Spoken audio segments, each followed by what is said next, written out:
Really serious and you're looking for a Christ man, the one who anointed with the Lord, with the Spirit of the Lord to do his will, I'm that nigga.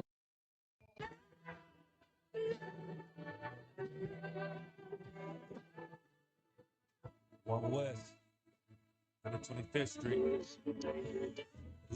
Y'all put y'all faith in presidents like they gon' change this country. Run the league and let y'all play cause y'all gon' make a money. Fuck Obama, he ain't come here on cargo slave ship. What the fuck he do for blacks in his administration?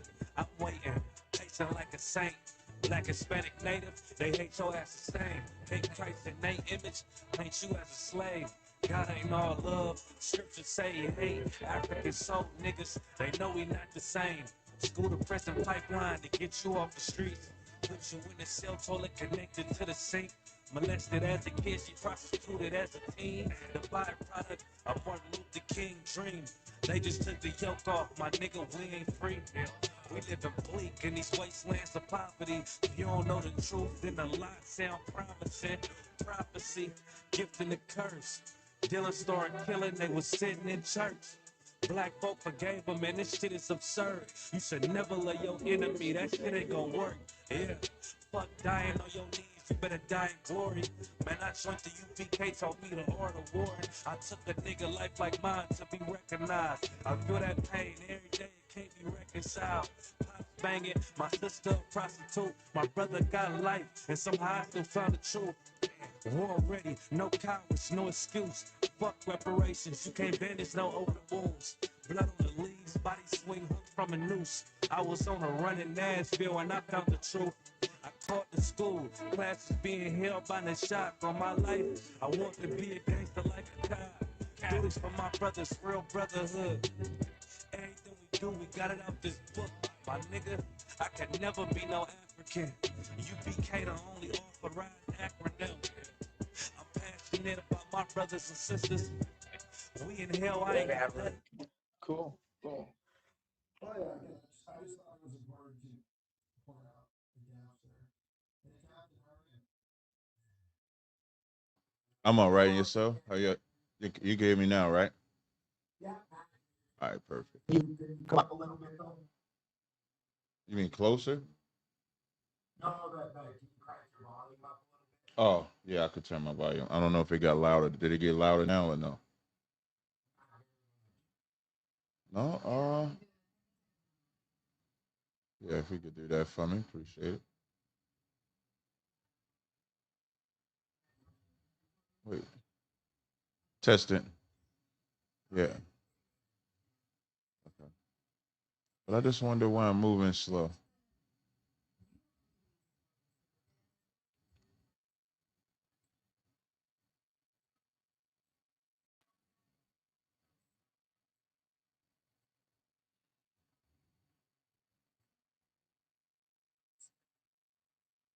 Hey, Sarah, on your StreamYard, right? Can you hide the little small screen? Because when I enlarge it, you have the option. Yeah, because when I share, yeah. No, no, no, not screen capture. You see on the StreamYard, are you using StreamYard? So right below because I do it too. So right below the smaller screen, there's this little window where it says hide the preview of the vertical broadcast. And then that way when I put it on my audience, they're not seeing two of us on the screen. Oh, it is hitting on your end. Okay. Okay, perfect. Yeah, that is crazy. Right. Right. Because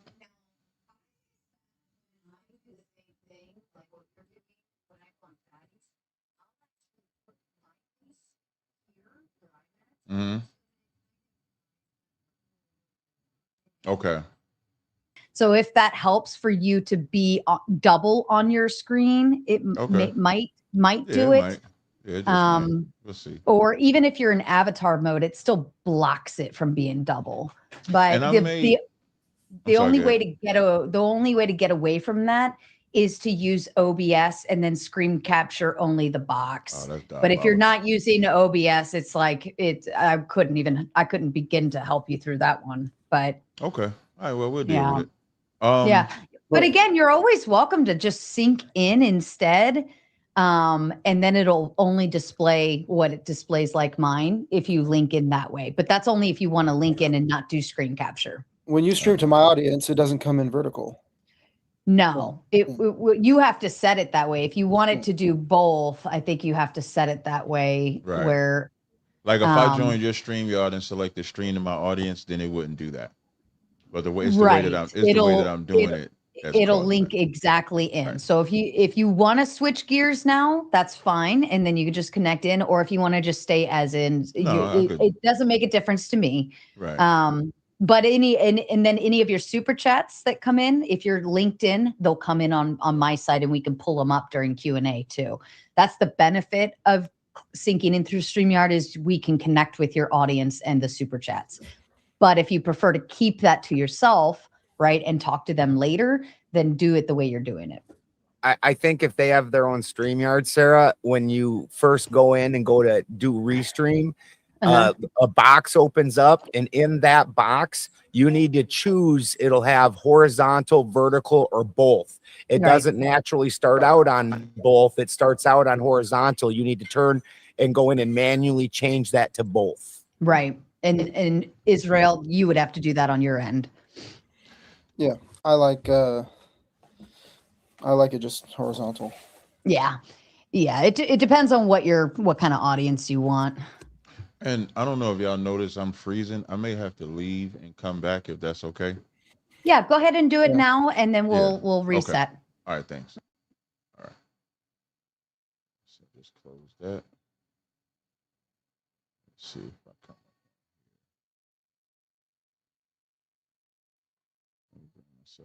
Let me see how I'm moving. Okay, it looked like it's okay here so far.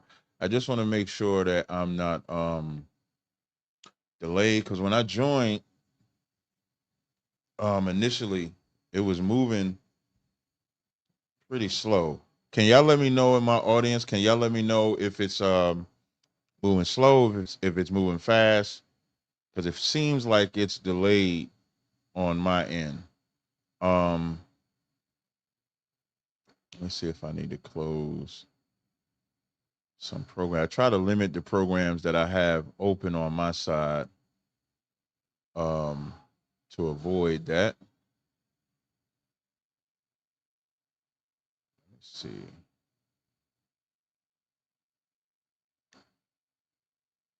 And I even reduced my camera size.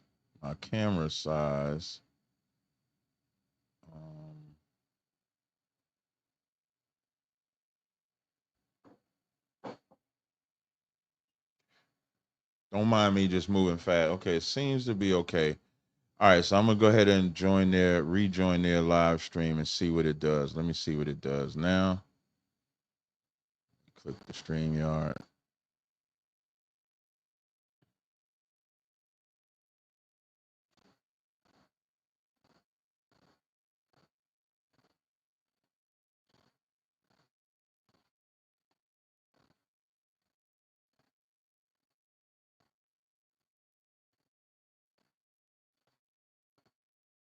I don't know if I like that. I may have to get my Mac computer. I had to do that before, where I had to get my Mac computer. If y'all remember when I was doing a live stream with Tommy, I had that had a similar problem when I was doing a live show with Tommy.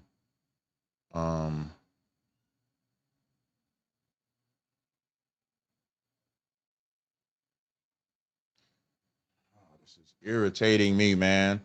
I'm gonna try restarting my computer. I'll be right back, y'all.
All right.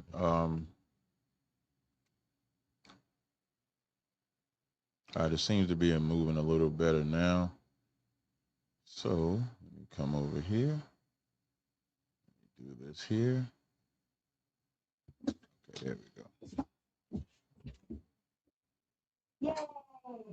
Yeah, I restarted my computer, and then I got my. So I have a Windows and I have a Mac computer, and it's the Windows computer that's giving me the problems. And so what I did was I have my Mac computer that I'm setting up just in case I have to Okay. switch it over. So you tell me how I look on your screen, and then that'll let me know because I don't want to start it and then have to switch Yeah. like midstream. So if it Ben, is he like tapping out on you too? Yes, he's glitching. He's like, Okay, I thought it. pause. all right, so what I'm I so want to make sure it was just me. yeah, it shouldn't take, but I know y'all can hear me though, right? Yes. Okay, so it shouldn't take. It's not that great, but I Yeah. can hear you. This is why I have a Mac and a Windows, and the Mac never fails me, but I just like the movement of the Windows better than the Mac. But nevertheless, Well, you seem to be going slow. no, I'm about to switch it. I'm gonna switch Okay. to my Mac. Just bear with me 1 second. Okay. Push.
All right, I think we should be good now. Yep. I think we should be good. Jesus Christ. So here, Gmail.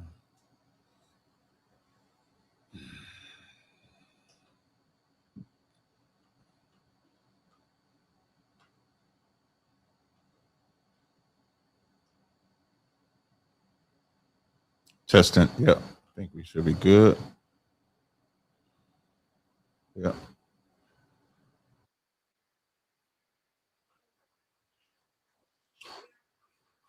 Yeah, this is probably going to be a lot better now. All my all my Windows fans, I mean, my Mac fans are going to tell me to just leave Windows alone. That's what they're going to, because I did a live stream like 2 weeks ago and I had the same issue. I just forgot about it. I would have remembered to leave it that way, but that's because I had to turn the mic up on. Does it sound? Is it okay now? Okay. All right. Perfect. Yes. Yes. Yeah. That's what I said. That's what I said. You know what's crazy? This ain't no lightweight computer. This is a hold on. Where we at? This is a heavy, like this is a gaming computer. Like I bought it specifically. This is a Rogue, yeah, this is a Rogue Strig G614.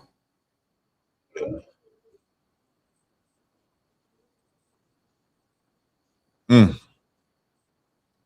it's crazy work. Yeah.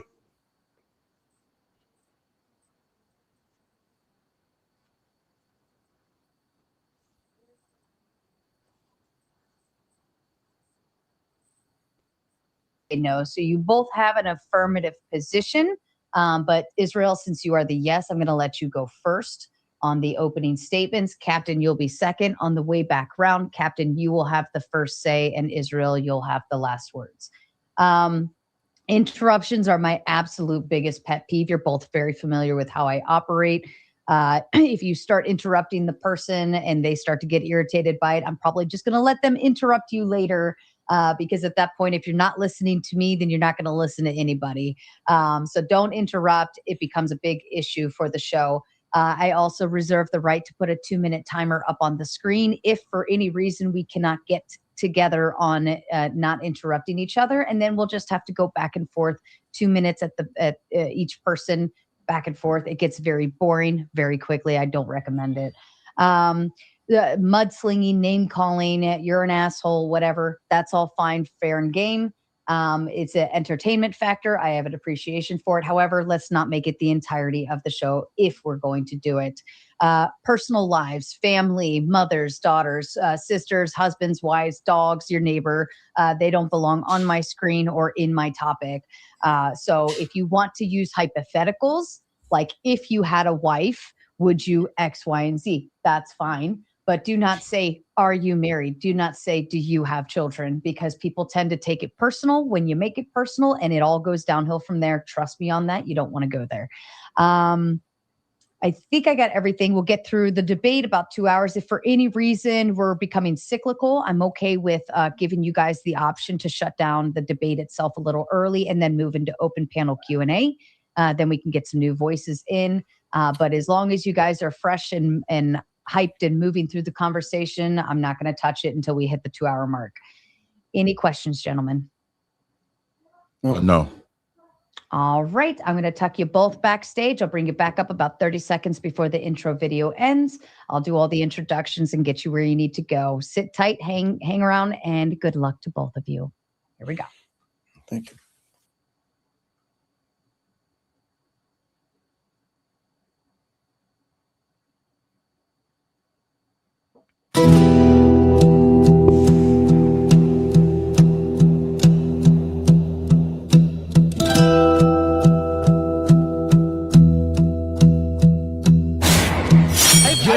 Generally, you said feminism is neutral. Here's what actually happened. The foundation of all knowledge. Money. I'm really mad that What difference does it make, right? What Stop. Stop. the deregulation of the industry is obviously going to cause more of that industry. And to lubricate the trust connection between people until they have enough. Yet we could still look at biological reality and determining who's a female, even if there are. Why don't you denounce feminism the same way you're denouncing capitalism? If you don't, for something to be objective, it needs to be verifiable, and you can't verify. If I make a claim as a political pundit, it is true that I definitely could be wrong. Yeah, you're promoting, right? Ideology is the politics, right? This is my ideology. So 2015, anyone go back and watch the footage? The first GOP debate. Cool, Robert. Oh, that? Where are you saying?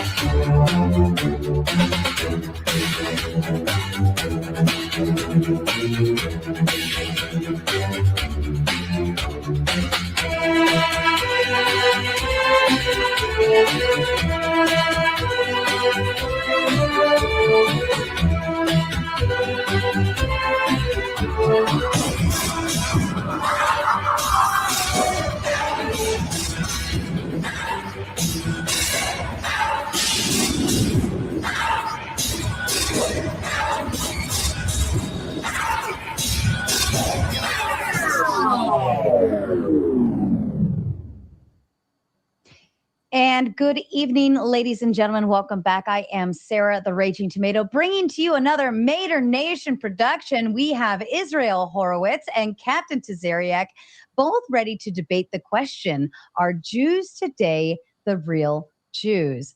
Israel, I will hand it to you for your opening statement, please.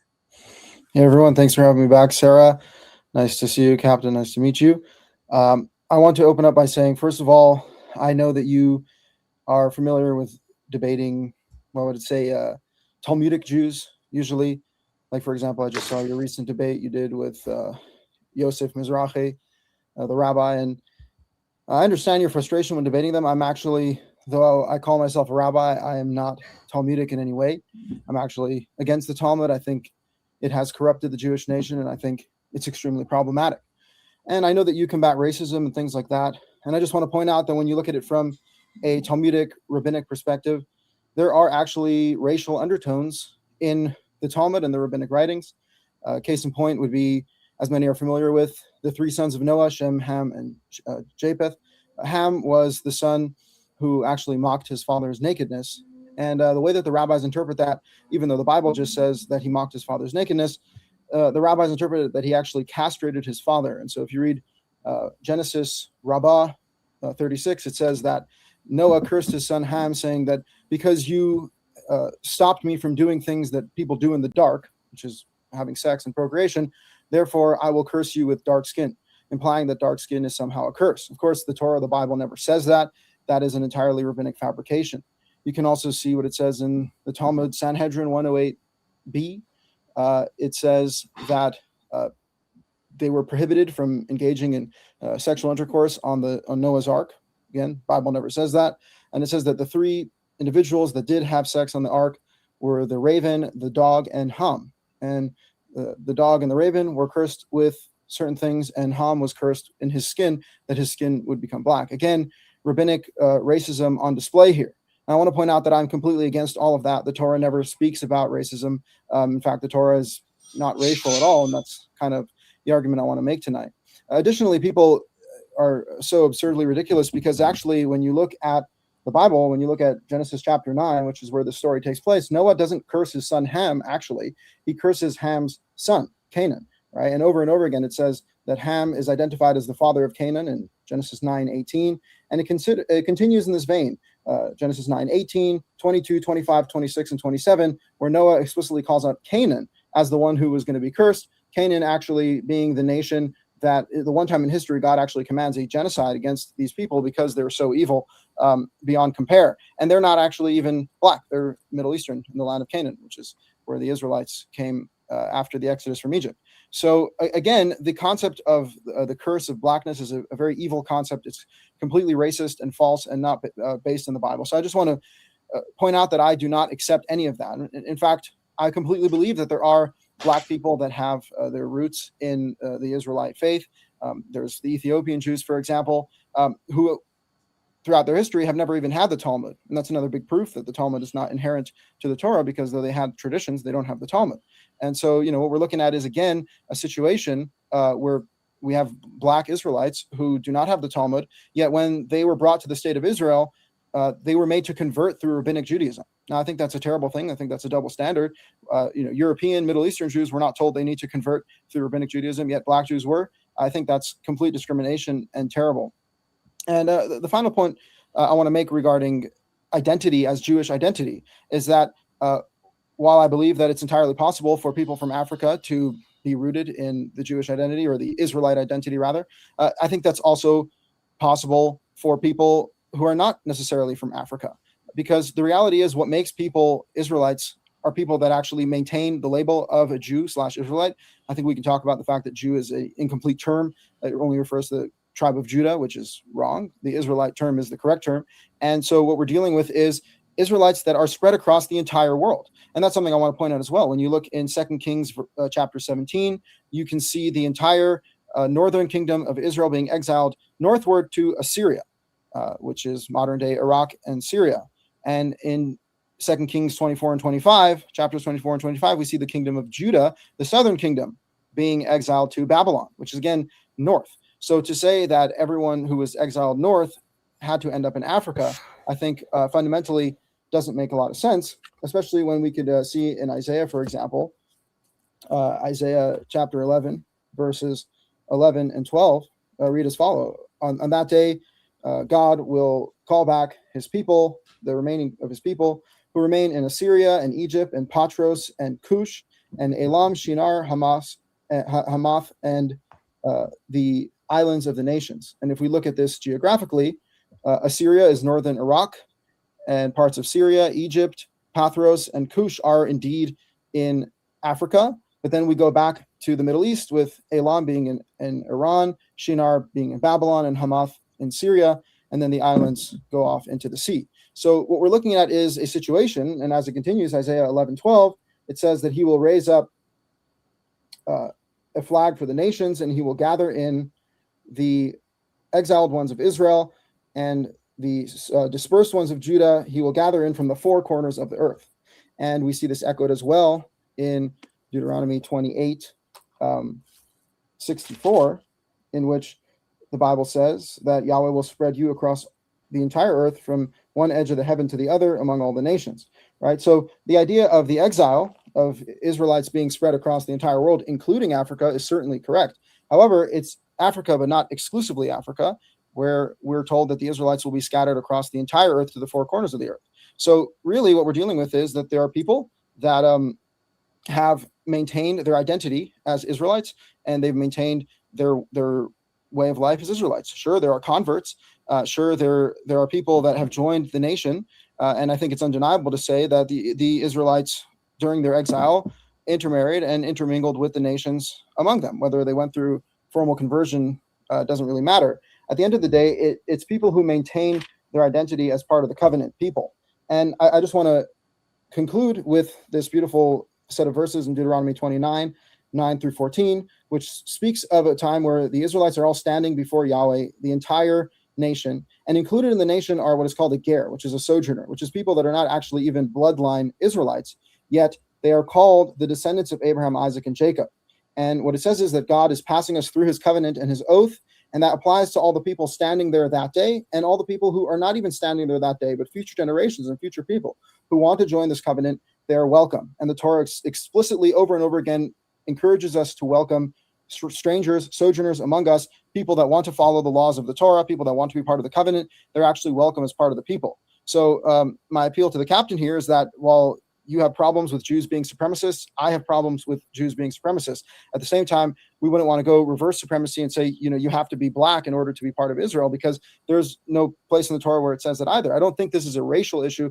I think this is a spiritual issue. And fundamentally, we can all be united in God if we follow his commandments.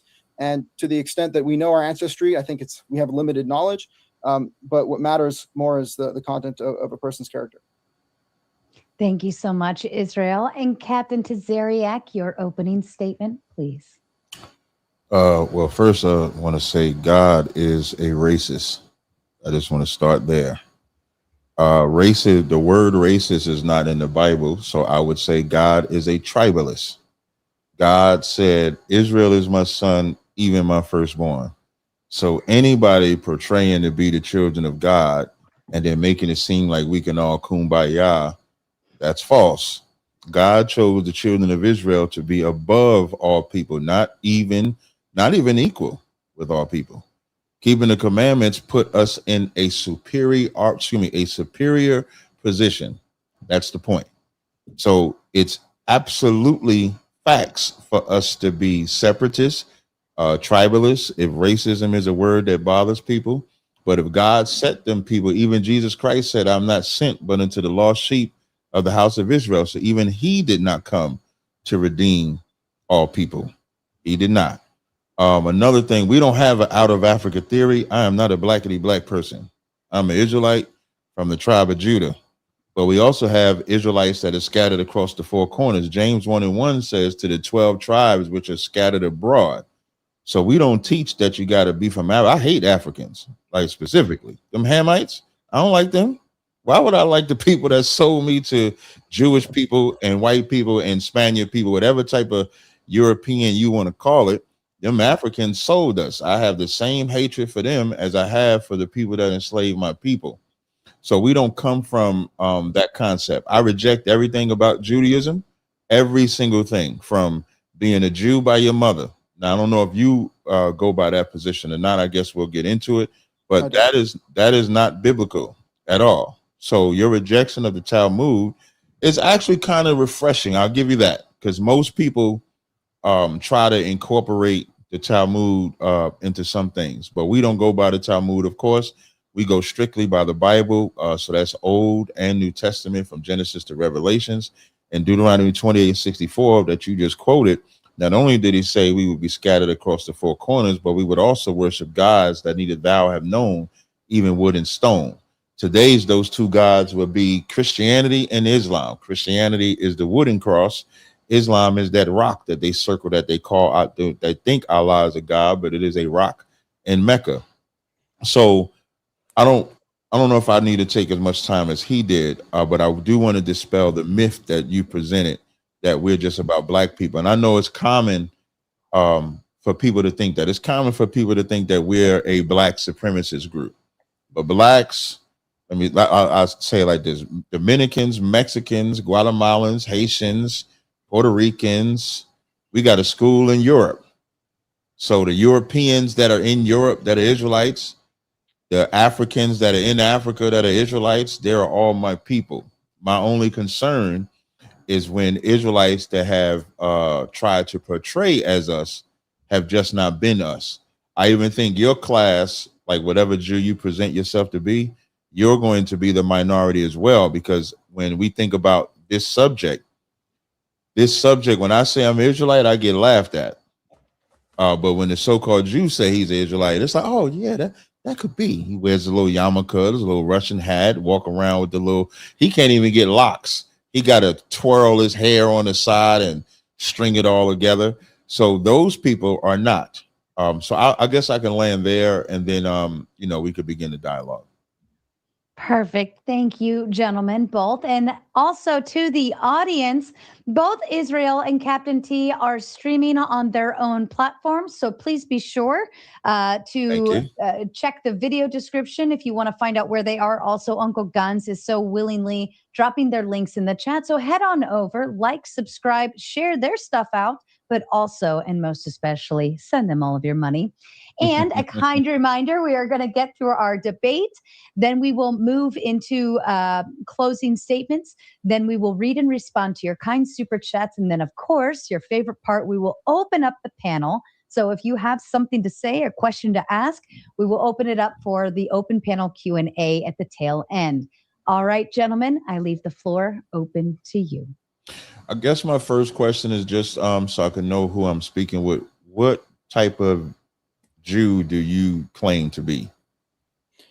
So, I mean, ethnically, my ancestors come from all across the world. So, whether that's Eastern Europe, like Ukraine, Hungary, Romania, and Poland, but also the Middle East, like Syria, Egypt, and the Bukharian Mountains, which are like Central Asia, as well as Spain and Egypt. So, pretty much they've been all around my ancestors. Which on your dad's side? My dad's side is going to be the Eastern European. Oh, so you the same Jew you hate then? Well, that's the thing is I don't think it's racial. You know, I definitely hate what the Jews have done with. But let me ask you a question. You yourself said it's not about blackness, and you have right. It's not about it's not about this here. It's not right. about skin tone. So you have European Black Israelites and Dominican Black Israelites. So how does one become a Black Israelite according to you? Well, we wouldn't use the term black, but I want to let me a Hebrew Israelite. How does one become a Hebrew Israelite? Your father. We like you see how I act when you gave your ancestor. And I said, "What about your father?" You said Eastern European. So you're an Ashkenaz or a fake Jew, just like the ones you hate. So for us, let's say if a black person comes into the school, a black-looking person comes into our school. When they come into our school and we go into their background on their father's side, let's say although they look black, they have a white father or a white grandfather. That would disqualify them from being one of us if they have true European, or what I like to say, Edomite descent. But let's say if they come in looking like good old Sarah, one of the best moderators on YouTube, I might add, and she comes in and we might look at her and say, man, we can't let her in here. She's a white woman and she got this black daddy. Although her complexion may say don't accept her, if she has a black father, black ancestry, or a Dominican or Puerto Rican, whatever ancestry she would have on her father's side would then dictate how you're an Israelite. But when you say it's not racial, why did God separate us from every other race? Well, of course, you're right that God wants Israel to be a nation separated and holy, sanctified above other nations, right? And so it's not about kumbaya, we just accept everything. But the Torah does say that we should accept sojourners, people who want to live among Israel, even if they're not native bloodline Israelites. We should accept them and love them. And there's one Torah, one law for the native and the sojourner. That's why I would say it's more about the entrance into the covenant and the observance of the law than your blood lineage. Additionally, I would ask you, why do you think it's impossible for Jews to have ended up in Europe? Why is that impossible? No, that's not impossible, but you didn't answer my question. My question was, why did God separate Israel from other nations? That was my question. And you switched it to some kumbaya. That don't mean strangers can't join, but that didn't answer my question. I asked you, why did God separate us? We're told very clearly God separates the Israelites because they're descendants of Abraham, Isaac, and Jacob. So that is a chosen bloodline and the 12 tribes. And so what we're looking at is a nation of people that are a family that become a nation. And ultimately they go through the Exodus in Egypt. God saves them. And then they establish themselves in the land. Can I read a scripture, please? This is the actual answer. This is Deuteronomy 7:6. It says, "For thou art an holy people unto the Lord thy God. The Lord thy God hath chosen thee to be a special people unto himself above all people upon the face of the earth. The Lord did not set his love upon you, nor chose you because you were more in number than any people, for you were the fewest of all people. But because the Lord loved you, and because the Lord will keep his oath, which he had sworn unto your fathers, hath the Lord brought you out with a mighty hand and redeemed you out of the house of the bondman." So wouldn't you say that the Lord chose the children of Israel to be above all people on the face of the earth? Yes, but you also can see what it says in in Exodus 19, verse 5, where God chose them to be a nation of priests. So God clearly has interest in Israelites being priests unto the world. So it's not a disconnect from the rest of humanity, but it is a priest class of a nation. That's for sure. I believe in the same scriptures you're reading. I don't know, because is it equal? Well, no, it's not necessarily equal. And to be part of the nation, you have to follow the Torah. But that's my point, is that what it means to be part of the nation is not only bloodline, although bloodline is the first thing, but it also is joining the covenant and following the Torah. That's what the Torah also says. So I'm confused because it sounds like what you're saying, right? Here's what it sounds like you're saying. You tell me if I'm right. The Israelites are chosen to be above all people. But if a stranger comes and then adopt our ways, then they have joined themselves to us. We treat them fair. We don't do no harm. I'm with you so far. We're together so far, right? Mm-hmm. But can that stranger, when they leave and let's say go back to whatever land they came from, they can go back and adopt the ways of the land that they came from, right? Well, it depends what their faith dictates. If they're this is a hypothetical. No, this is a hypothetical. This ain't I'm just saying if they decide, okay, I'm not going to live in Israel no more. I'm going to go back to whatever land I'm in. Mm-hmm. They can, when they get back to their land, they're not obligated to keep the law, statutes, commandments that God gave, right? Well, they accept it upon themselves. They accept it not necessarily because they're in the land, but they accept it because they believe in this God and this covenant, and they want to be part of the nation.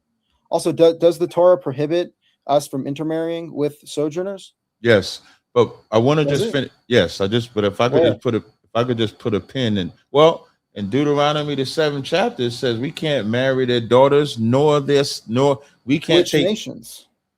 That's a beautiful question, but let me just put a pin. I'm gonna come right back to that question. I just want to put a pin in what we were just talking about with the whole equality in the nation. We can go point to point. We could pin it. No. When I say pin, I probably I just want to wrap. I just want to wrap this part up because what you're saying, that non-Israelite that comes into Israel, when he leaves Israel, he's not under the law, statutes, commandments. When an Israelite, whether they're living in Israel or not living in Israel, we're under that covenant. Generation to generation to generation to generation. There is no we could stop keeping the commandments. If we in Babylon, if we in Germany, if we in Australia, no matter, the scriptures say repent in your captivity, but it does not say the stranger, meaning a non-Israelite, has to repent anything because that law is not given to them. And that's the difference. There is no equality here where we're the same. Even if a stranger lives in our land, I can charge him interest. I can't charge an Israelite interest. Why? Because the Israelite is better and above the non-Israelite. Well, that's not true. It actually says that you should treat your Israelite brother as a sojourning resident among you and not charge him interest. Where That's say in that? Leviticus. That's in Leviticus. Yeah, because I could have maybe show me something because it said you can charge the stranger. It says no. Well, there's two different terms in the Torah. There's ger, which is sojourner, and nachri, which is a foreigner. So a foreigner is someone from another land, but a sojourner is someone who lives among you. So I can. But a sojourner can also be an Israelite. Well, no, because it says that there are natives and then there are sojourners. But a sojourner can be an Israelite. We can read that in Leviticus, I think like 25 and like 35. Like if I'm in Jersey right now, if I go to Vegas, I'm a stranger in Vegas. Right, but we're talking about sojourners in Israel, or even in the desert. The Bible says, but even were we strangers to God? Does God call us strangers? I don't think so. Oh, you sure? You'd have to remind me of the place. Oh, yeah. In Leviticus 25 and verse 23, it says, the land shall not be sold forever, for the land is mine, for ye are strangers and sojourners with me. Correct. So now we have a verse that shows Israelites are strangers and sojourners with God. With Yahweh, but then there are people that are strangers and sojourners to Israel. I don't disagree with you. And that was even in the case in the desert, right? But by the way, I have the source. Source. It's Leviticus 25:35. It says, when your brother is impoverished, then you should strengthen him as a sojourner and a resident, and he will live with you. Do not take any usury and interest from him. I can't believe you read this verse. Mm-hmm. I can't believe you read it. This says, if thy brother be waxing poor, not non-Israelite. Right, but it's saying you shall strengthen him as a sojourner. Right? which is clearly showing if you're strengthening him as a sojourner. No. Be strengthened. This verse says, if thy brother be waxen poor. So your brother is poor, falling into decay. Your brother falls into decay. Then thou shalt relieve him. As a sojourner. Why does it says as a sojourner? Because he's poor. That's what lets you know when you see stranger sojourner in there, it's not talking about like if hypothetically, right? If the three of us on this panel were all related, hypothetically, right? And then who gonna fall off on here? I'll be the one to fall off. So I fall off, I get downtrodden, and I'm poor. The stranger is talking about classes like, damn, I don't even know him no more. He's my brother, but look at him. He used to be on top. Now he's on the bottom. And then Sarah comes in, relieve me. She lived that scripture. That's the point of that scripture. It's telling us to help out the sojourner. If it's saying help out your brother as a sojourner, then that means you should also help out the sojourners. I don't disagree that we can help out sojourners, but what I said is that we can charge that non-Israelite usury. If you say we can't, then we would have a contradiction in the scripture, because the scripture says you can charge a stranger usury. Right, but if it's telling you that you're supposed to strengthen your own brother as a sojourner, then that's implying that a sojourner is someone that should be strengthened and helped in the way that you don't charge them usury. This is Deuteronomy 23:20. It says, unto a stranger thou mayest lend upon usury, but unto thy brother thou shalt not lend upon usury. In Leviticus, that's a word. In Leviticus, the word there is foreigner. What do you mean? In the Hebrew. So can you give me the source again? Deuteronomy 23, and I think I read verse, let me click it, 20. Right. So right there is what it says. You may charge usury of the foreigner. So the foreigner particularly is someone who's from another place. There's a distinction between the sojourner and the foreigner. You can read the Hebrew. It's two different words. They could be two different words, but I can still charge usury to one. I cannot charge usury to another. Yes, but one is the people of your land, and the other no. One is your brother. An Israelite is my brother. Just like I can marry an Israelite woman, I cannot marry a Moabite woman, an Edomite woman. I can't marry those women, whether they're living in the land or not. Right. Yet at the same time, those are just specific nations that God tells you not to intermarry with. No, we're not supposed to intermarry with no nation. So when I name Moab and Edomite is not mentioned in Deuteronomy. Yeah, sorry, you're right. It doesn't say Edomite. It says Moabite. when Solomon married those strange women, were one of them Edomites? Yeah, but how do you know that was the one he was punished for? Also, Solomon was mainly punished for worshiping other gods. No.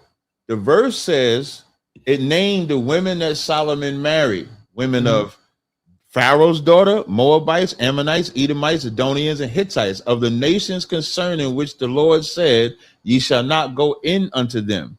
And that gives you, this is why I love the Bible. This is why I love Christ. You don't believe in Christ, right? Well, I believe in him. I don't know. What do you mean believe in him? Like, do you believe him as your Messiah, or you're still waiting for a Messiah? I'm not really messianic in my So you're not messianic, period. So you're not waiting for anybody. Just waiting for God. Okay, no problem. So it names all of these nations because what they knew, and even Nehemiah says Solomon sinned by these things, is that the spirit of the law, even in the book of Tobit 4:12, is that we're not supposed to intermarry with any other nation. We're supposed to be extremely tribalistic and stay within our tribe, because they would turn you away from serving other gods. Right. But you're referencing a source external to the Torah. The Torah is ultimately the law. When we refer what source to the was law, that? What, that the law, Torah is the law? No. What source did you say I was referencing? The Book of Kings with Solomon. And also, you can also read that to say that you said that it says in the Book of Kings. So you only do the first 5 books?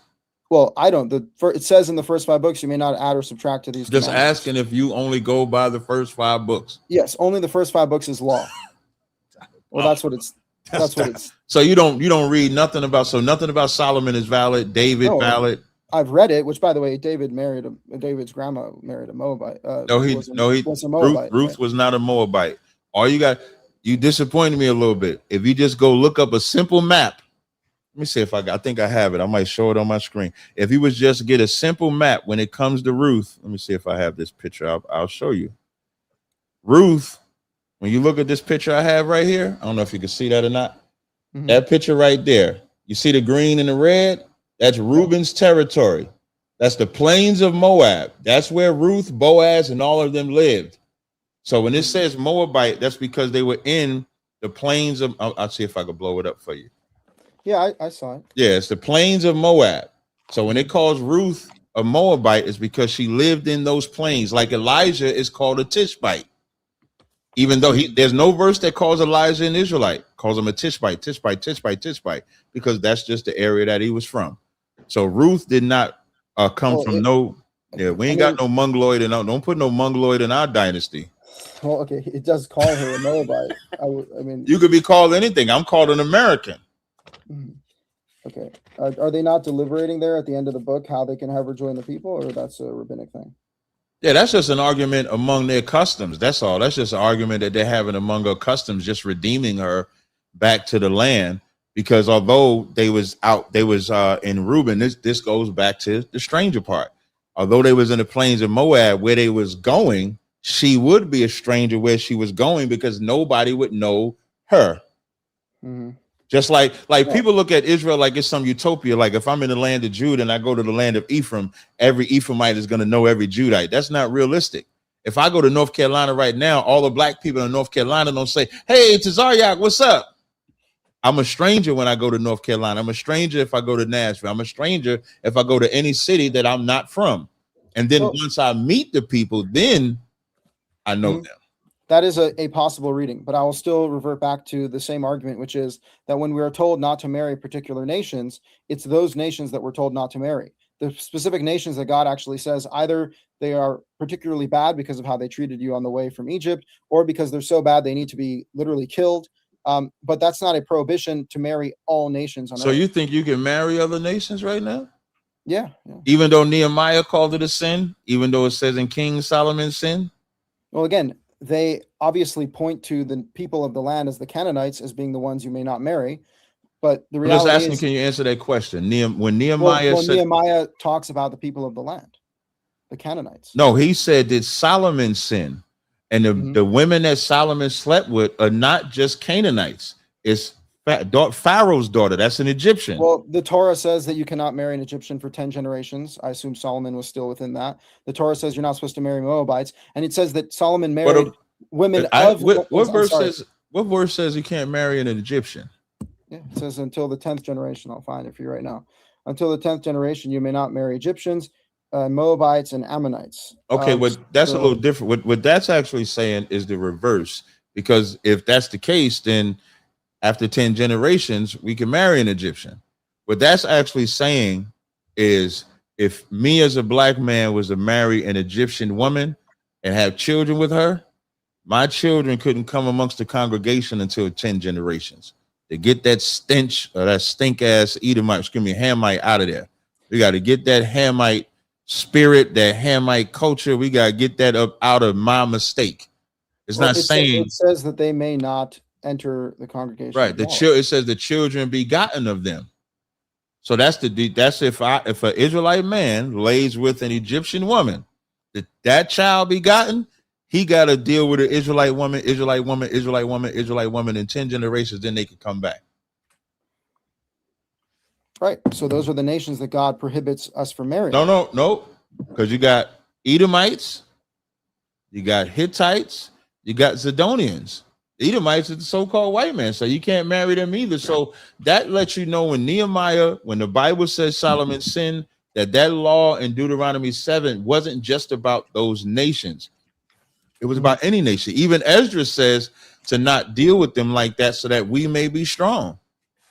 Right. So again, you could read that verse in in, I read the spirit of the verse. Right. Well, okay. You can read the verse in Kings to say that Solomon married of the women that God said not to marry. Doesn't mean all the women he married. Yeah, it wouldn't have named them. That's why I named them. Right. So look, here's the thing. I would revert back to the Torah and the law, where it says Deuteronomy 4:2, do not add or subtract to these commandments. That's the failure of us.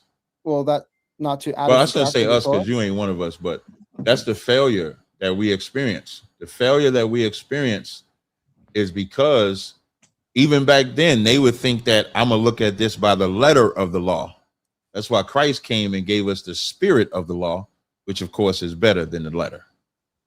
Okay, so when it says in the 5 books of Moses, do not add or subtract to these commandments, that's incomplete. Who added? Nobody added or subtracted. You added nations that are not part of the commandment. No, I read that and then looked at the spirit of that and said I shouldn't marry no non-Israelite. Okay, because it ain't just those women. It ain't just those women that can get you to fall off. Any woman can get you. Do you think no Israelite woman can get you to fall off? What about Jezebel? But was Jezebel an Israelite? Yeah, she was the queen of Israel. But that ain't what I asked you. We don't know where she comes from, but presumably she. I think that was a Hamite. I think that was one of them stinking Hamites. He was one of them stinking Hamites. She was not an Israelite, and Baal and Ahab was a punk for his woman, letting that woman come out there. It said Jezebel was a Phoenician princess. She was not an Israelite. Now, so look what happened when he married that heathen. Got her out there wilding. Got him out there wilding. And what's crazy is Elijah beat 450 prophets of Baal, and Ahab ran and told his woman like a little girl instead of keeping it 100. So no, we are not supposed to. So I just want to put a record what we discussed so far. God is a racist. He chose Israel to be supreme above everybody. You cannot marry outside your race. You could charge non-Israelites with usury.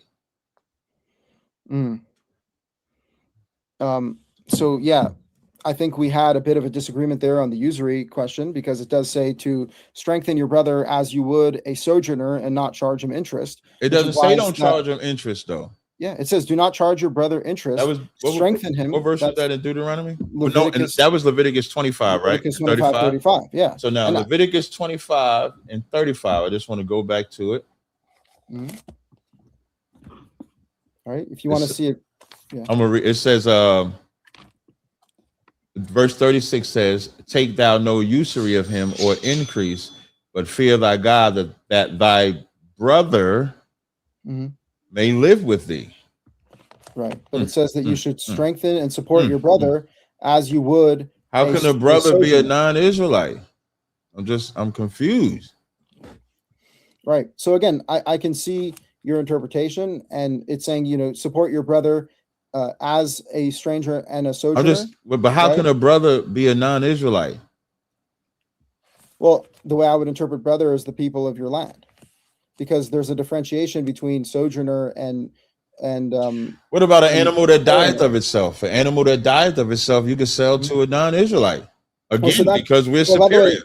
That's a great example, because I wanted to show you that as a source where there's a differentiation between sojourner and foreigner. So it says you should give it to your sojourner, because the sojourner is someone that you should be supporting in your land, but you should sell it to the foreigner, right? So that's Deuteronomy 14:21.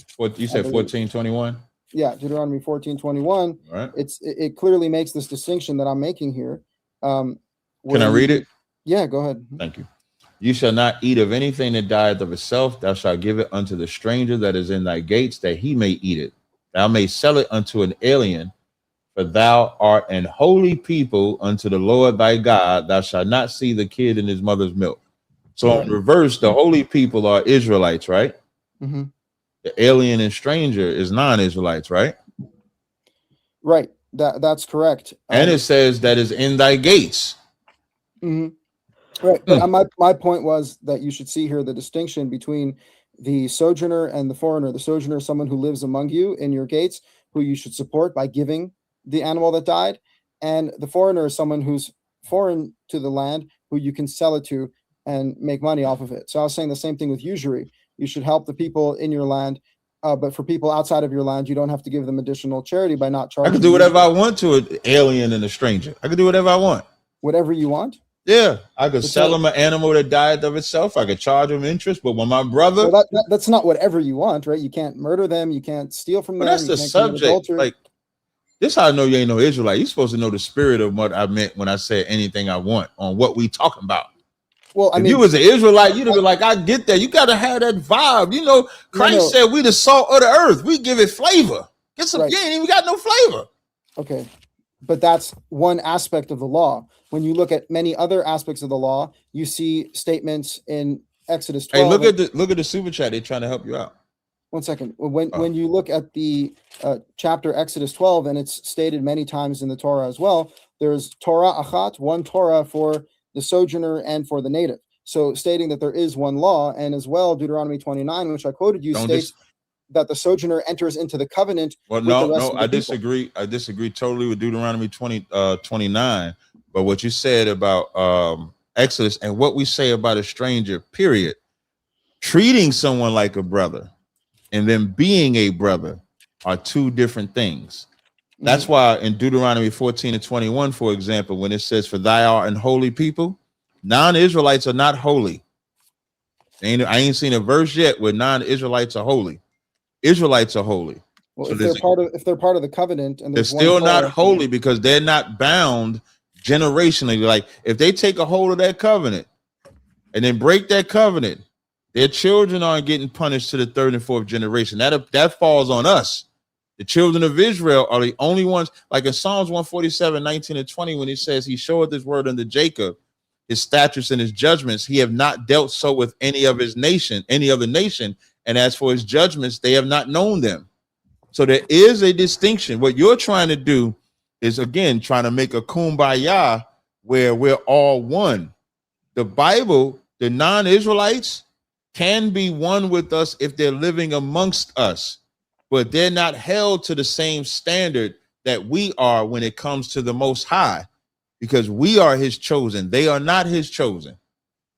Right. Okay. So again, before we even get to the conversation of why you believe that you are the only one who can trace real Jewish lineage or Israelite lineage, again, you misrepresent the concept of intermarrying with other nations when the Torah explicitly says you can not intermarry with these particular nations, but it doesn't say it about all nations. So the spirit of the law, you're correct. You shouldn't marry a woman who leads you away from God. That's the spirit of the law, but that doesn't mean that just because they're from another nation, they'll lead you away from God.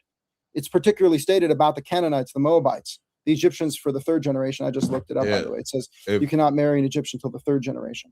Yeah, if the Bible didn't say Solomon sinned with them Edomite women, then I'm gonna have to say that law in Deuteronomy 7, the spirit of that law carries forth throughout all nations. No non-Israelite are we supposed to marry.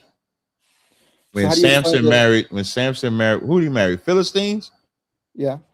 Is that in the Deuteronomy 7 chapter? Oh, no. Yeah. And how did his parents feel about that? They was angry that he married somebody outside of his nation because that was a sin. Yeah, it says so. That's a clean. It says it was part of God's plan that he would do that. It says that. I think you kind of missing. I think you kind of missing.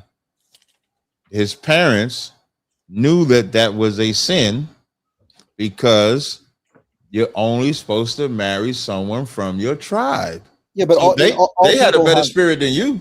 Okay, so first of all, parents' desire for who you marry is not the definition of the law. It's based on the law. Whether you're Greek or Armenian or whatever, you got to marry someone. No, we ain't white. We ain't Greek. We're not Armenian. I'm just making a point that exists in all cultures, that they don't want you to marry out of the nation or the nationality. Yeah, but that doesn't mean it's God's law. Also, how do you God's law is only what he told the children of Israel. So I don't care what the Greeks and Armenians have. I understand. My point is that the fact that we see that his parents didn't approve of that doesn't mean that that's the law of God. They didn't approve of it based on, let me see if I can find it. They didn't approve of it based on the laws of God, though. I mean, it literally says there that it was from God that he married that Philistine woman because it led to a vengeance against the Philistines. No, a God knowing a man's sin and using it for his purpose doesn't take away that they wasn't that the parents knew according to the law he was not supposed to do that. Right. Again, so the law is defined as what's written in the 5 books of Moses. So you want to keep referencing sources outside of the 5 books of Moses. When we talk about what is the law of God, it's particularly what is written in the 5 books of Moses that you may not add or subtract to those commandments. So I'm sorry. Yeah, I'm saying even if people interpreted later on to apply to other nations, which clearly regular Jews only, well, they accept converts, but they only accept. Who's the regular Jew? Well, like the Jews that are known as Jews. Not today. Yeah. And man, they first of all, they don't keep no laws. They sucking baby penises. They marrying who they want to marry. They go by the mother. You don't go by the mother, right? No. Right. They go by the mother to identify instead of father. They are nowhere near a point of reference. That's where your ancestry come from, though. Mm-hmm. Yeah, I understand. Again, you come from them. Well, here's the thing. Again, I'd like to bring us back around to Deuteronomy 29. Oh, yeah. It states that the sojourner is part of the congregation who's entered into the covenant, right? So what we're looking at. Where does it say that? Okay, so it lists the collective of the people, Deuteronomy 29, verses 9 through 11, or through 9 and 10. You are all standing here today, your leaders, your tribes, your elders, your officers, your children, your women, and your sojourner who's in the midst of your camp, from those who chop wood to those who draw water, to pass you through the covenant of Yahweh your God and through his oath, which Yahweh your God seals with you today. All right. So in verse 11, before you continue, if I could, in verse 11, does that say wives or women? Women. Because when I look at it in strong, so I go by the King James version, so it has it as your little ones, your wives, and it's the same. Yeah, it's the same word in Hebrew. There's no what woman means wife. This has the same. I understand. The reason why I say that is because what about the women that ain't married? They don't name them there. What about the men that aren't married? Right. So I mean, again, it's every man of Israel. It actually concludes with that in verse 9. Right? And then it says your woman, your children, your woman, and your sojourner. A question. I'm sorry, go ahead. I didn't mean to cut you off. Yes, you're right. You can see how every man of Israel is before it says sojourner. So if you want to get caught on a technicality, are they considered Israelites? That's one thing. But my main focus here is on verse 11 that says that this entire collective nation is being passed through the covenant of Yahweh. And we are all called the descendants of Abraham, Isaac, and Jacob in verse 12. Even people that are not biological descendants. So this clearly shows what nations. We don't know. I mean, it could be the mixed multitude who went up with them from Egypt. I don't agree with the mixed multitude, but what nation is in there? What nation? The mixed multitude. What nation does it say is the mixed multitude? What nation? They could have been from Egypt. They could have been other people sojourning along the way. So could a Moabite or Ammonite come up in here? Well, not according to the law. Can an Egyptian? Not until the 3rd generation. So think about that now. So you're saying, if I was to go by your logic, you would say that some of that mixed multitude could be Egyptian, right? Well, if they were observing the law, which presumably they were, then probably they weren't Egyptian. So how could an Egyptian, now I disagree with this premise, but how can an Egyptian be a part of the covenant when they can't even come into the congregation? Right. So again, it must have not been Egyptians. So we don't know who the nation is, but you're going to tell me that other nations can be a part of it. So it's specific enough to say captains. You would agree captains are men, right? Yeah. Elders are men, right? Officers are men, right? And then it says all men of Israel, right? Yep. So why would it have to say captains, elders, officers if it's going to say all men anyway? Why do you think that is? Well, it's drawing a contrast between the leaders and the laborers. Would you say class? Would you say like a class? Well, that clearly is an existent thing in society. No, I'm not disagreeing. No, I don't disagree. That's what I'm asking. Would you say it's representing like a class system? To some extent, but it's saying that everyone is included in the congregation. Well, I didn't get to that. I'm just in verse 10. I'm just asking you, when you say that that's a class system, right? Different positions in society. Verse 11, your little ones, your wives. The stranger is also a class. It's not a race. If it was a race, you would be able to tell me what race of people is the stranger. But the stranger is a class. And so what it's saying is from the highest rank to the lowest rank, I charge you this day. Because when you read verse 1 of the chapter, it says, these are the words of the covenant which the Lord commanded Moses to make with the children of Israel. He didn't command them to make this covenant with all nations. Obviously. Right. So you can't tell me that other nations can be a part of this covenant when this verse is only telling you the children of Israel is a part of this covenant. And Israel had a major problem with respect to persons. That's why it breaks it down from the highest rank to the lowest rank. And then verse 12 says that thou shouldest enter into this covenant with the Lord thy God, and to his oath, which the Lord thy God maketh with thee this day, that he may establish thee today for a people unto himself, that they may be unto thee a God, and as he has said unto thee, and has sworn unto thy fathers, to Abraham, Isaac, and Jacob. Is Abraham the father of these other nations that you're talking about? Well, that's my exact point, which is that the fact that we can see people from other nations, non-native Israelites, included in the collective of the nation, and are called spiritual. Well, yeah, they're spiritual descendants of Abraham, Isaac, and Jacob. How? They're not spiritual descendants. By virtue of the fact that they're part of the covenant that God made with Abraham, Isaac, and Jacob, they are welcome as part of the people, and they are considered spiritual descendants of Abraham, Isaac, and Jacob. That's what's being said here. The only spiritual representation of Abraham is Isaac. When God kicked that Ishmaelite out, them Arabs, and kicked their mother out and that son, he said, in Isaac shall thy seed be called. That's spiritual, but you still have to come from Isaac. So when it says sworn unto thy fathers, no other nation has Abraham, Isaac, and Jacob to their father except Israelites. Then it says, neither with you only do I make this covenant and this oath, but with him that standeth here with us this day before the Lord our God, and also him that's not here with us. So where are the other nations that's still under this oath, like that are scattered abroad, that are still under this oath, that are not Israelites? Can you tell me who they are? Absolutely. People that have maintained their identity as Israelites are the ones who call themselves obligated from birth. However, what the Torah is telling us is that there are people from other nations, non-native Israelites, who have the ability to join the people and to join the covenant. That ain't what I asked you. I said this verse says, I don't make this covenant with the Israelites, and you're saying non-Israelites that are here with me this day. I make this covenant with those that are not here, meaning those in the future. That means those nations that you say other nations are there, that means that God made that covenant with Israelites and the other nations according to you, present and future. So what other nations are still under that covenant besides Israelites? Right. So the Israelites are the ones who are born obligated, but the fact that it's opening up the door to people in the future, it's saying people who are not even native Israelites can join in the future. Let me ask you a question. Let's say someone wanted to take the covenant upon themselves. Impossible? Let's say I say, I love the God of Israel. I love the Torah. I want to take this upon myself. Am I not allowed to follow that? Because no, you're not, because the Bible, Zephaniah 2:1 says, gather yourselves together, O nation not desired. It does not say gather other nations with you. That's what Zephaniah 2:1 says. Are you telling me that other nations are not allowed to follow the Torah?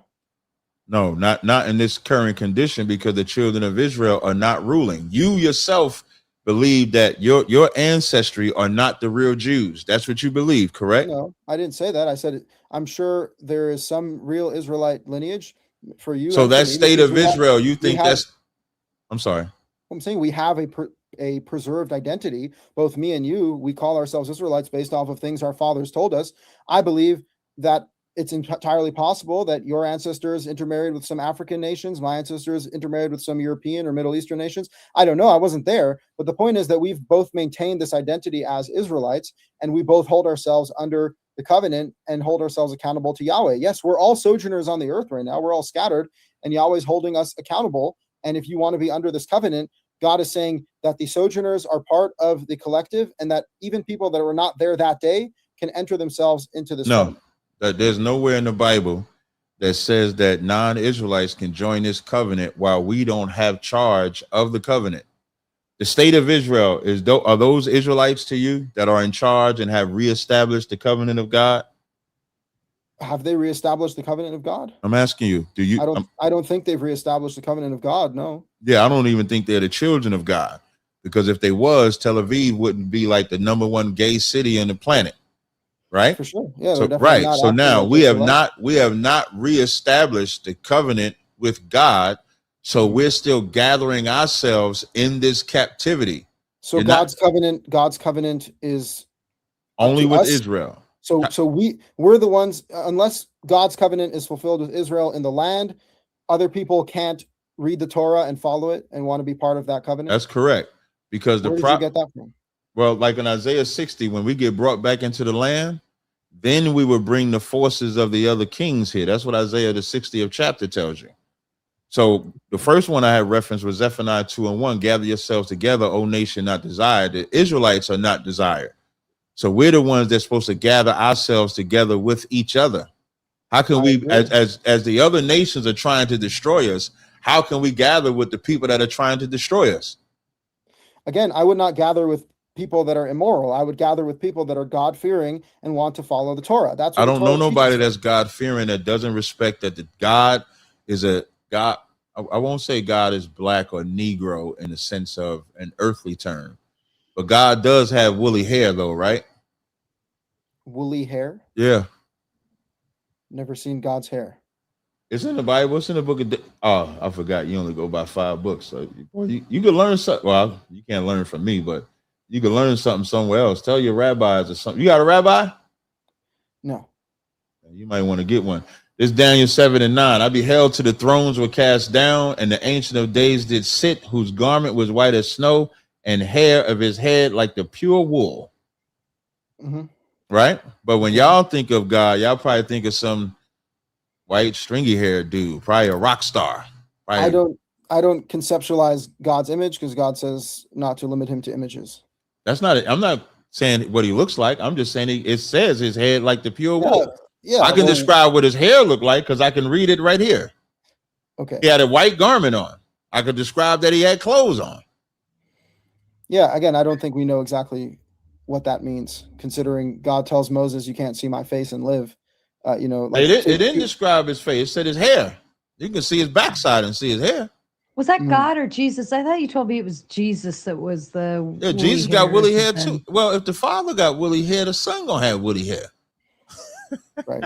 Again, I wouldn't want to go down this rabbit hole with you, but if you're going to talk about hair pure like wool, it could just be referring to the purity of the whiteness, not necessarily. When it says wool, always remember, man, like we're like Israelites, we're extremely descriptive people. So if we say hair like wool, we say yellow like the sun, we're giving you the color, we're giving you the texture, we're giving you the fire, we're giving you, we call a person a rat. We're calling him a rat because that's the characteristic that he has. So that's why we describe him that way. So for us, and I'll land here, we can go to you can ask the next question or we can go to the next point. For us, the children of Israel are the only ones that's supposed to gather with each other. The Lord has hated us joining with other nations since we came out of Egypt. Right. So that's, again, where we would disagree. I don't think the Lord hated us joining with other nations, although he pinpointed certain nations that we shouldn't join with. He hated us leaving him and his commandments behind. So long. That's what I mean. Well, that's not the same thing. That is the same thing. No, it's not, because you can be part of another nation and follow the laws of the Torah, and then you'll be part of the covenant. We can't be of another nation, period. We're supposed to be of our nation. Like, context is important when you're talking to me because I speak as a free man. So if I say God don't want us joining the other nations, and then you go to, like, for example, I have a business. That's what you see in my background. This is my business in my background. So I work with white people, Africans, Arabs. I work with all of them, but I'm not joined to them. I don't follow what they follow. I don't do what they do. So that's what I'm referring to. Right. And again, I'm only joined to people that follow the Torah. Although I can coexist with other people, I only am joined with people that follow the laws of the Torah. But that's the standard that the Torah gives. Follow the law. Be part of the standard the Torah gives is that they're supposed to follow you. They are under you. There's no equality. And if you're not above the people that you're giving the Torah to, you're just a slave.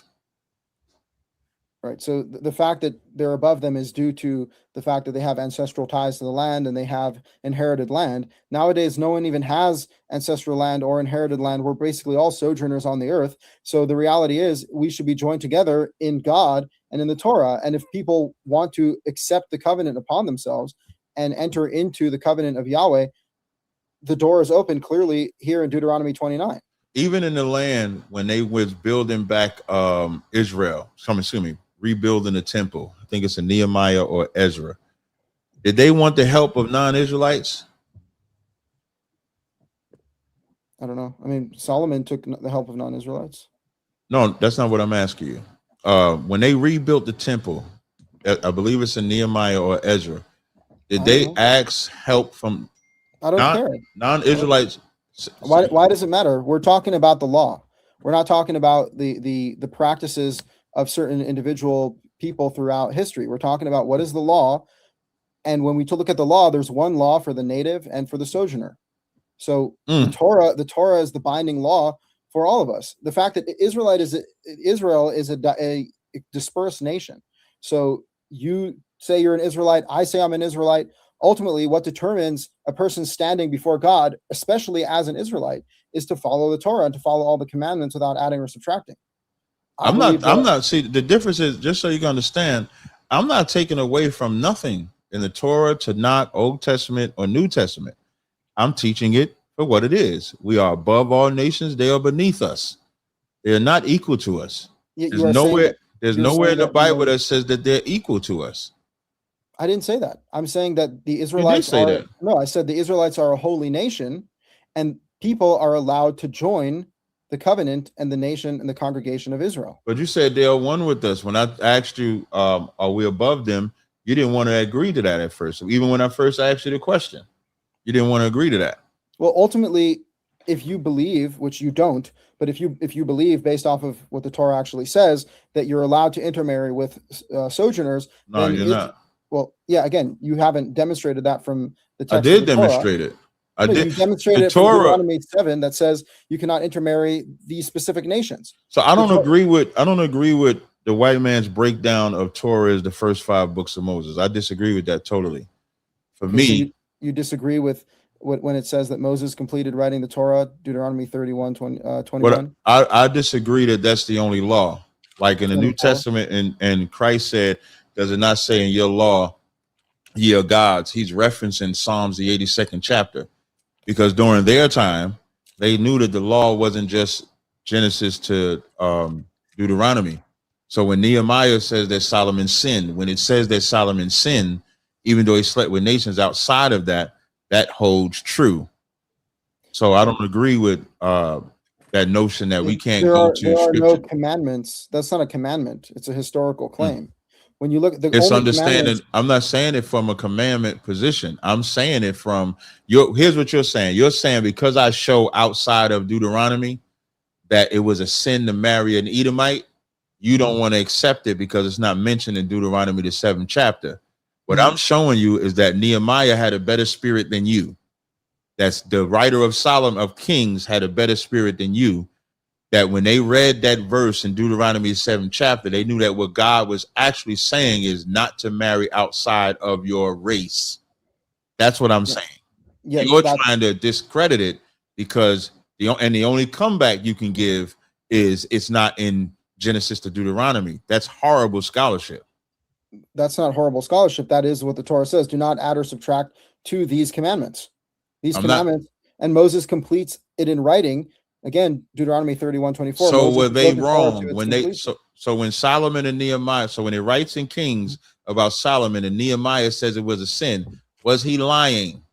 So again, first of all, what I pointed out to you in the book of Kings, it says that he married of the nations that God told him not to marry. But it doesn't mean that entire list were people that God told him not to marry. The whole reason for that is to show you that he married women he was not supposed to, including them. So when Nehemiah said he sinned, was he lying? I mean, he was not lying about marrying Moabites and Ammonites and all that. Kings mentions more than that. Right. Can we get the source of Kings? Do you have it here? 1 Kings 11:1 and verse 2. 1 Kings. And then the thing about verse 4, it doesn't say which wife turned his heart away. Mm-hmm. Let's see. So he loved foreign women. Mm-hmm. Moabites, Edomites. Mm-hmm. And then verse 8. So it says, of the nations that Yahweh said to the children of Israel, do not intermarry with them. That doesn't mean that all of those women were. Can you read verse 8? Yes. All of his foreign women were. Yeah. And likewise, he did for all his strange wives. So do you think that's necessarily true, that all foreign women are going to worship other gods? Yeah, I think it's natural. Like, I think it's as natural as if a black man marries anybody from another. I'll use East Indian, for example. If a black man marries an East Indian woman, it could be any gender. It's not a gender specific argument. But if a black man marries any woman of another race, the black man can be a Christian. He doesn't have to be an Israelite. He could be a Muslim. When he marries a woman, those are two cultures colliding. And if you fall in love, you're going to blend cultures. It's natural. That's why God said don't do it. So it's not even like, it's not unnatural for you to get with a woman. It could be your own race. And you blend cultures, and you might do some things that you wouldn't have normally done, but for her, I'll do it. I wouldn't normally do this. A woman might say, I wouldn't do this normally, but for him, she'll do it. Are you breaking God's commandments? Because you're giving practical advice. Don't join different cultures. I'm trying to give you a bigger. The bigger picture is God's commandments. Right. But are they breaking God's commandments? Yes. Is your wife breaking God's commandments? That's the question you should be asking. No.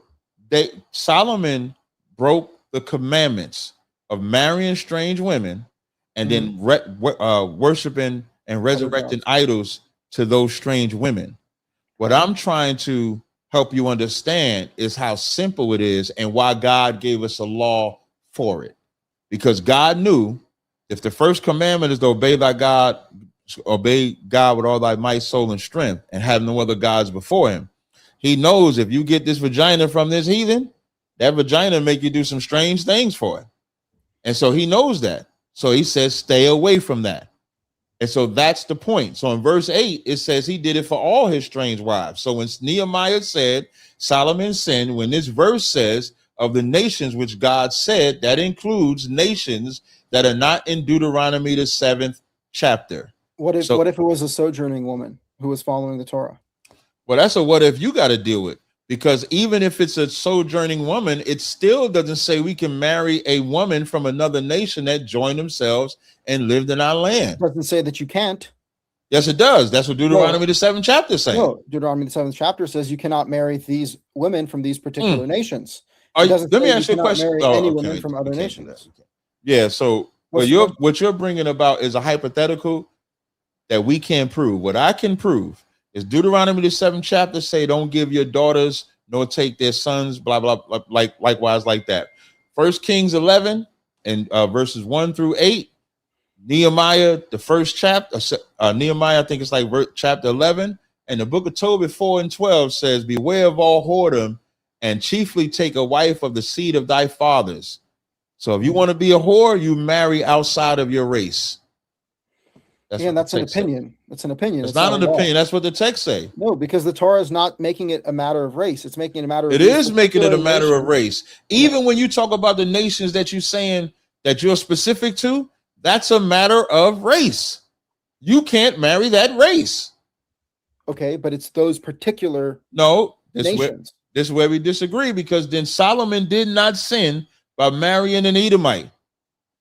Okay, but he sinned by marrying a Moabite. No. I'm saying he did sin. I'm trying to show you. But it literally says he married of those women from the wrong. And it says he did for all his strange wives burnt incense and sacrifice unto their gods. That's what it says. It doesn't even say which one of the nations he did it for. Does that mean that that's necessarily what would happen, though? Is it impossible for a woman to be God-fearing and take on the Torah on herself? That's like saying, is it possible to not get a bad disease if you eat pork? That's like saying it's impossible to not get a bad disease if you eat shrimp, crab, and lobster. We don't work with what ifs. God said don't do it. You don't do it because he said so. You don't say, well, I'm going to marry this woman and I'm going to obey God to the end. Well, you don't do that. That's the thing. God never says not to intermarry with other nations. Nehemiah was smarter than you and I. So the writer of Kings was smarter than you and I, and they knew to show Solomon's sin, and they knew to show and call it a sin. Right. So again, I would completely agree that Solomon sinned by marrying the nations that the Torah says not to marry, and he sinned chiefly by worshiping other gods, right? And that's certainly the sin of Solomon. However, to say that he sinned by marrying, I'm glad you finally said it's a sin. The act of marrying a nation that God never said not to marry, that's the is sin. not a sin if God never specified that nation. Because you know that, by the way, since you love the word brother, it says do not abominate an Edomite because he is your brother. I don't abominate no Edomite. Right, but he's your brother. I hate him though. Sounds like abominate, but he's your no, brother. It doesn't, because even in Hebrew, the word hate and abhor are two different words. Mm-hmm. Right? Okay. To abhor an Edomite is to do something to an Edomite because they're an Edomite. But if they do something to me, like Amalek, one of the dukes of Edom, did God tell Saul to go and destroy all of Amalek? Yes, that was a particular nation. Right. In Psalms 137, did it say, "O daughter of Edom, who ought to be destroyed"? Again, not the Torah. Does it say it? I'd have to look it up. I'll take your word for it. So you don't read out past Deuteronomy? I don't know the whole Bible by heart. Do you? Yes. You know the entire Bible by heart? I'll say it differently. I know the spirit of the entire Bible by heart. You just quoted me a random psalm. I have to. Oh, okay. This psalm is near and dear to my heart, especially when someone says you can't abhor an Edomite. So in Psalms 137, it says, "Remember, O Lord, the children of Edom in the day of Jerusalem, who said, raise it, even to the foundation thereof. O daughter of Babylon, who ought to be destroyed. Happy shall he be that rewarded thee as thou hast served us. Happy shall he be that taketh and dasheth thy little ones against the stone." So now you have a verse where it's going to be happy when we could take them Edomite babies and dash their head against the stones. So abhorring an Edomite is if I see a Edomite and I say, "You Edomite," and just punch him in the face. I cannot do that. But if an Edomite does anything to me, I can defend myself. That does not mean let an Edomite whoop your ass. That is not what that means, because I will whoop an Edomite's ass. Right. So yeah. Am I right or wrong? Again, I'm not waiting to bash any baby's head. I'm not waiting either. It says, "Happy shall he be that taketh." You ain't waiting, you're gonna take it. But that is what the Bible says, right? Right. Again, like I said, I go with the Torah first and foremost as the law, and the Torah never says to kill Edomite babies. The Torah says, "Happy shall the Bible." The Torah says, "Happy shall he be that taketh and dasheth thy little ones against the stones." This is written by Israelites. That's the Psalm. It's written by Israelites, though. Not everything Israelites write is correct. In the Bible, so you're saying they were wrong to write this? Well, look, if it's God's will, it's God's will. But it's Thank you. It is God's will, and it's in God's will to enslave the other nations, right? Enslave? Yes. Where does it say to enslave the other nations? In Isaiah 14 in Isaiah 14, verses 1. Isaiah 14. You tell me if this is captivity or not. This is Isaiah 14, 1 through 1 and 2. "For the Lord will have mercy on Jacob and will yet choose Israel and set them in their own land, and the strangers shall be joined with them, and they shall cleave to the house of Jacob." Oh, see, you got your little strangers. Your little strangers, they're going to be joined. Verse 2.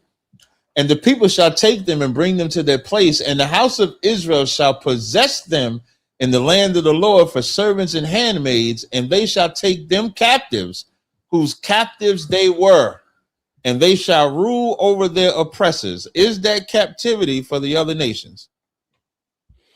Right. Again, like I really don't appreciate these verses, and that's why.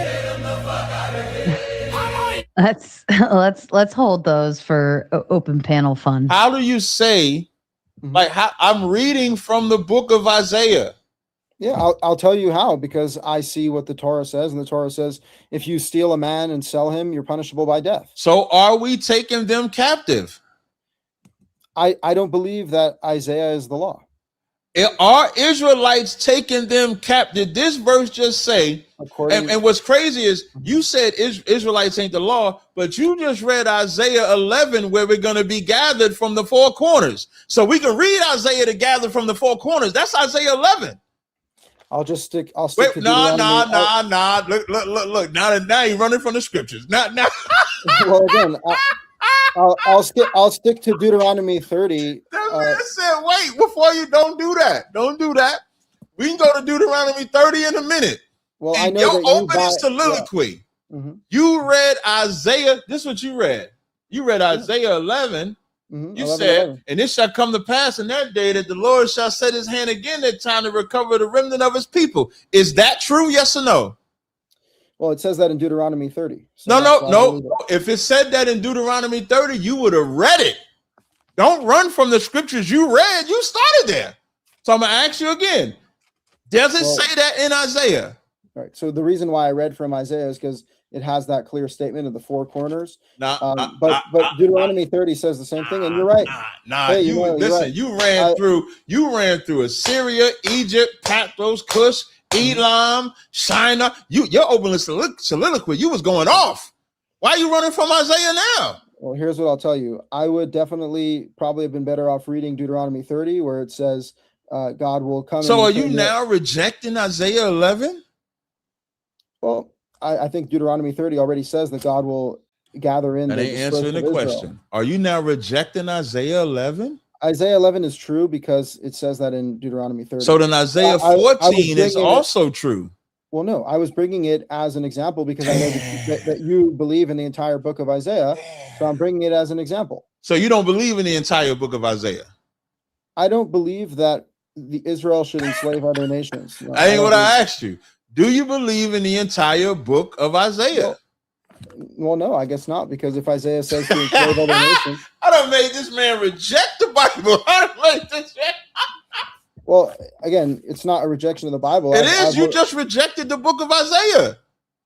To me, the Bible is the Torah. The law is what's written in the 5 books of Moses. You just rejected Isaiah after reading Isaiah. I ain't never made nobody do. No, I have, but not like this. Not when they started in Isaiah and they opening, and then now because I show a chapter where it says they're gonna take them captives whose captives they were. Now he rejecting Isaiah. Yeah, it's nothing new. I've already had this opinion. The reason why I brought Isaiah is because you believe in Isaiah, so I'm bringing it as proof for you. And you didn't know what I believe, man. You didn't know what I believe. You was pulling that verse to show me, hey, guy, we could be Israelites in Europe. We could be Israelites here. We could be Israelites there. Look what it says here. Because Deuteronomy 30, I think it's like Deuteronomy 30 and 5, which of course I agree with, but I agree with all the scriptures. Starting at 3. 4, 3. Yeah. When it says, then the Lord thy God would turn thy captivity, have compassion on thee, will turn and gather thee from all nations, which the Lord have scattered thee. If any of thine be driven out to the uttermost parts of heaven, from thence will the Lord thy God gather thee, and from thence will I fetch thee. And the Lord thy God will bring thee into the land which the fathers possessed, and thou shalt possess it and do good. So even if you stick in Deuteronomy, how did we get the land of Israel? Through conquest. So you're fine with them killing them? Yeah, because God said so. But God also said so in Isaiah, we're going to take them captives who captives we were. God said that too. It depends if you believe that that's the direct word of God. Damn it, you don't even believe that's the direct word of God. Not necessarily. It would have to be demonstrated. Oh God. But let me ask you a question now. Okay. What would you say regarding the fact why do you believe that European Jews cannot be Israelite descendants? And also, what basis do you have that your lineage has been so perfectly preserved? The first part of the question. So with the Europeans,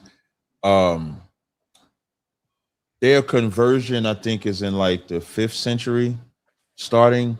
When they converted, Even like the Sephardi's. Now, what I will say about the Sephardic ones, because of migration. So when, like, I know when in your opening soliloquy, I think you made it seem like we think all Israelites migrated into Africa. That's just not what we teach. What we teach is that Israelites migrated everywhere. So some that might be Sephardi could be us, and they could not.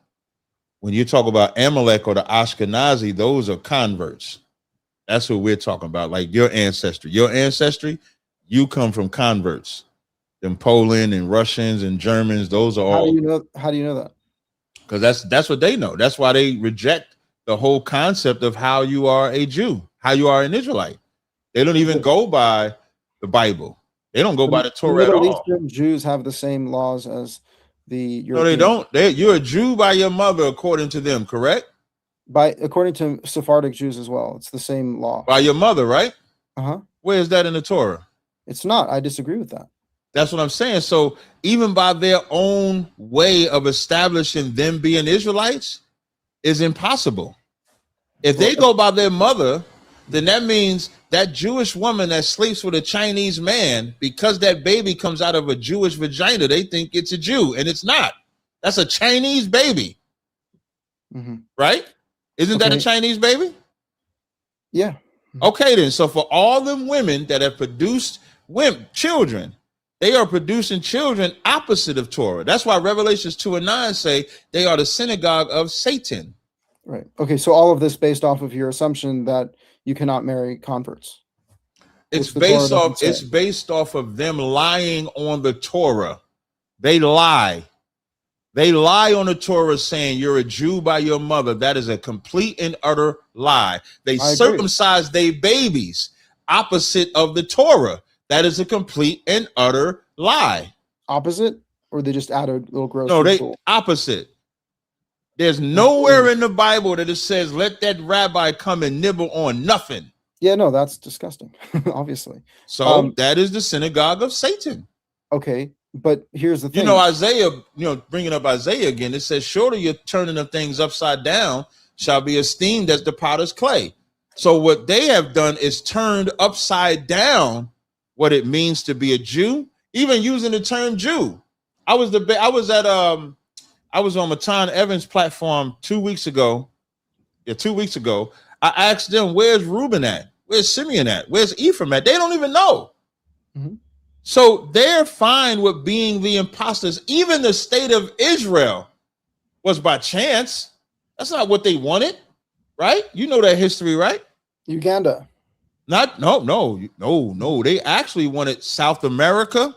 They looked at South America, they looked at Haiti, and then they looked in Africa.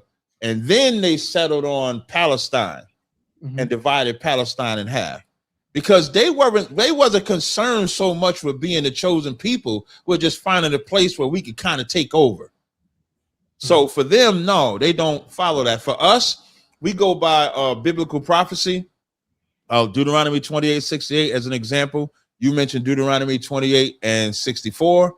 Other attributes like the description of the Israelites do not match the so-called Jewish man today. So those are things that we look at for somebody like myself. So ours is prophecy. We go by the Spirit. Some oral tradition we go by as well.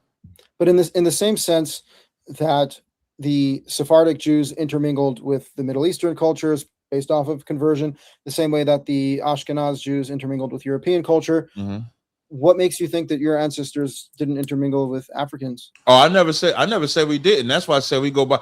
Remember the first thing you asked me that we was talking about, I said we go and ask you your ancestry on your fathers. That's the first thing I said. I'll give an example. Like Bob Marley is a white man to us, even though he has black skin because he has a white Irish father.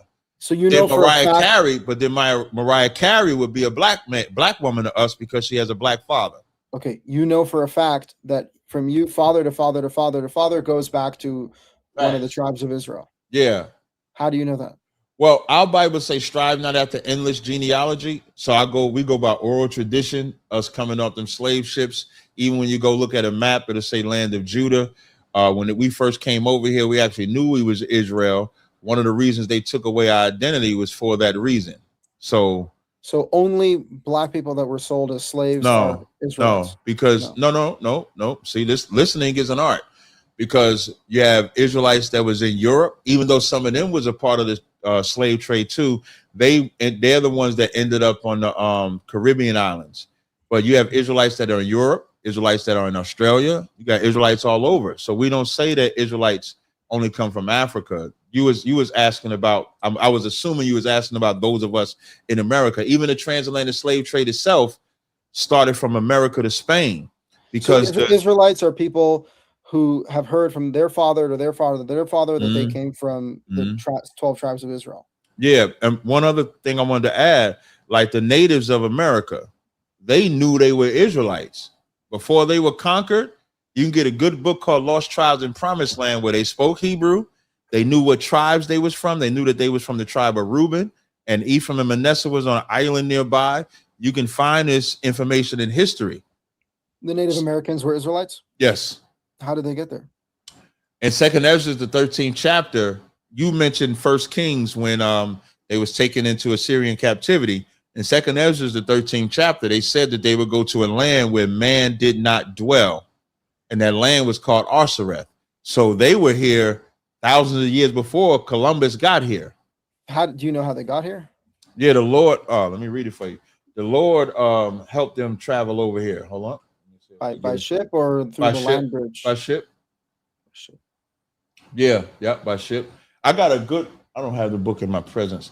The Bering Strait myth, we got rid of that a long time ago, because I know they like to say that they came over that way, but we got rid of that a long time ago. So when you were a little boy, your dad sat you down on his lap and said, Captain, you're an Israelite, and I'm an Israelite, and my father's an Israelite, and we've all been Israelites since the 12 tribes. Is that what happened? In Isaiah, the 56th chapter, I know you don't like Isaiah, but Isaiah is such a good scripture. In Isaiah, the 56th chapter and verse 3, it says, neither let the son of the stranger that have joined himself to the Lord speak, saying, the Lord hath utterly separated me from his people. So there was a time, and then another verse I quote before I answer. This is Romans, the 9th chapter. Woo! Oh, I love this Bible. I love knowing and reading the whole Bible. That way I ain't held to the first 5 books. This is Romans 9. This is Romans 9 and 24. Even us whom we have called, not of the Jews only, but also of the Gentiles. As he also saith in Hosea, I will call them my people, which were not my people, and they'll be loved, which was not beloved. And it shall come to pass that in the place where it was said unto them, ye are not my people, there you shall be called the children of the living God. So my father did not sit me on his lap, as you said. That's a little pause worthy. I know that's your Jewish background. That's why you say that. We don't sit on, I don't know sons that sit on daddy's laps like that. But my father did not say he was a Jew or an Israelite, but my father did give me a good understanding of the Bible. It wasn't until I met Commanding General Yohana and the men of the ISUBK, the Israelite School of Universal Practical Knowledge, that they was able to give me the spirit of the Lord and my identity of who I am. Because the one thing about black people, we don't know who we are. That's why we'll identify ourselves by our religion or our belief instead of actually having an ethnicity. So you were told by your general that you're an Israelite? Yeah, not just told, shown. So I always knew that I came, I was a descendant of slaves. I knew I came off the slave ships, knew I came from west coast of Africa, but I didn't know who I was before I got here. Like, what was I before when I was on the west coast of Africa? What was I? And so they was able to show us that history of us being Israelites, of Africans. Like, most people look at the slavery as like just grabbing random people, but it was extremely tribal. They knew who we were. We knew who they were. When the European, who did not come on African soil, he worked with the Africans. They caught us and sold us. That's why when you look at the names of slaves, you'll see that they have the Israelite names coming off of the slave ships. So but how do you know that at no point your Israelite father married a non-Israelite woman, or that your Israelite mother married a non-Israelite man? Like, I wasn't arguing. Like, I agreed with you that we marry outside of Israel, like when we migrated. So that's not my argument, but a seed doesn't die. If an Israelite woman marries a non-Israelite man, that child is not an Israelite. I don't come from that stock. How do you know?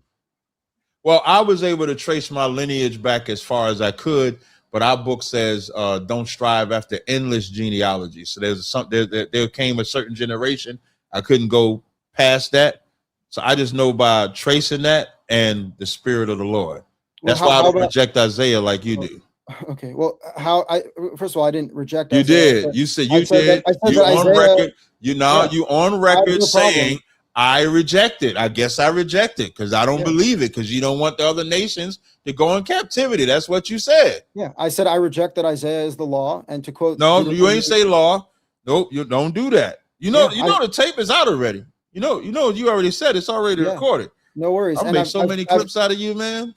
Thank you. And I've said that many times that I don't believe that the rest of the Old Testament is authoritative law.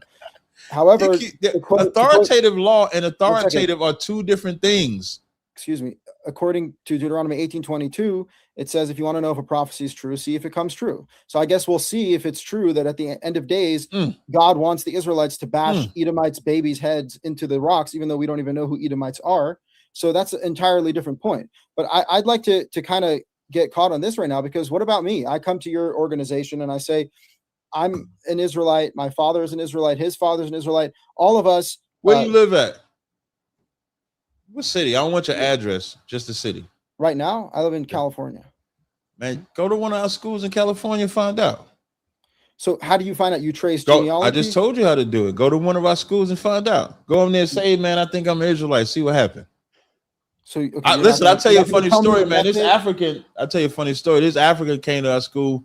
I said, I don't think he one of us. Somebody said, man, let him in. We'll find out. I threw him down the stairs like an hour later. Okay. I'm not saying we're gonna do that to you. It's just a funny story. I just like telling the story.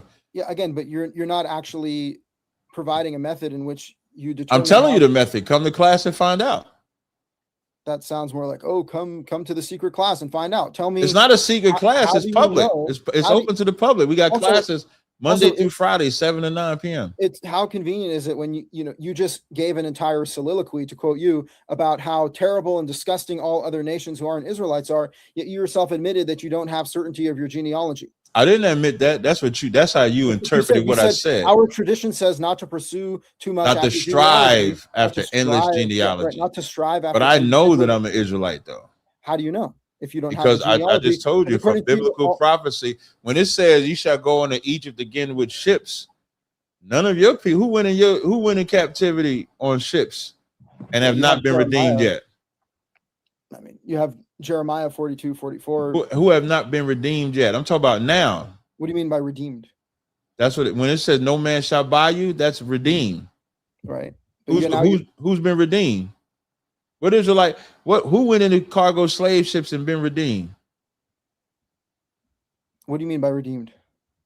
Jesus Christ, bro! It said we ain't gonna see our homeland again. Your ancestors, they living in Israel right now, right?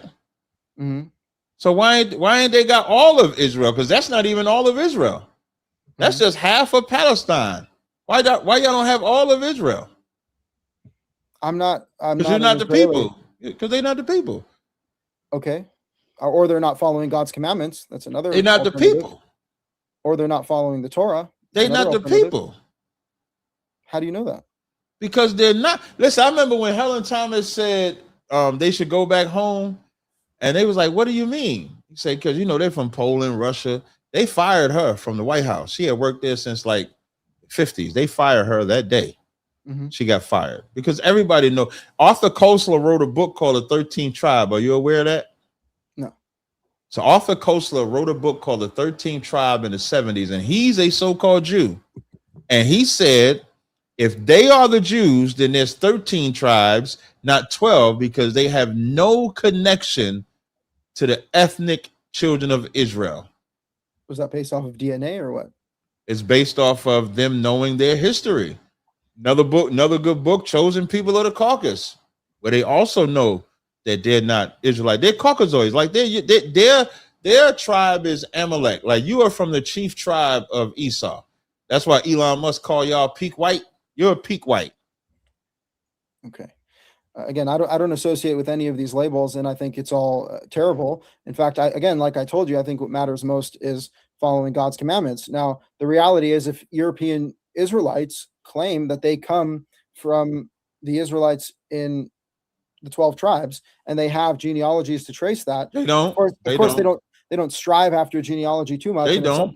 At some point, the genealogy breaks off, as it did with you, right? But the reality is, we're dealing with questionable lineages all around. So when we're dealing with a bunch of people who have questionable lineages, don't you think we should focus less on lineage and more on God's commandments, which is actually accessible to us right now? But that's why, if you notice, I'm talking about your ancestors and how they don't keep Torah.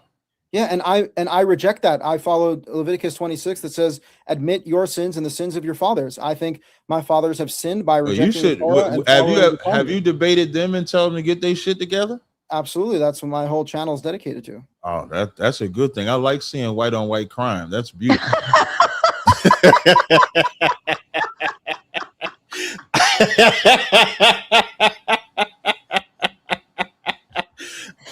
Well, it's gotta be done. I think we. I like when I get Sarah like. I like when I get Sarah like that. Right.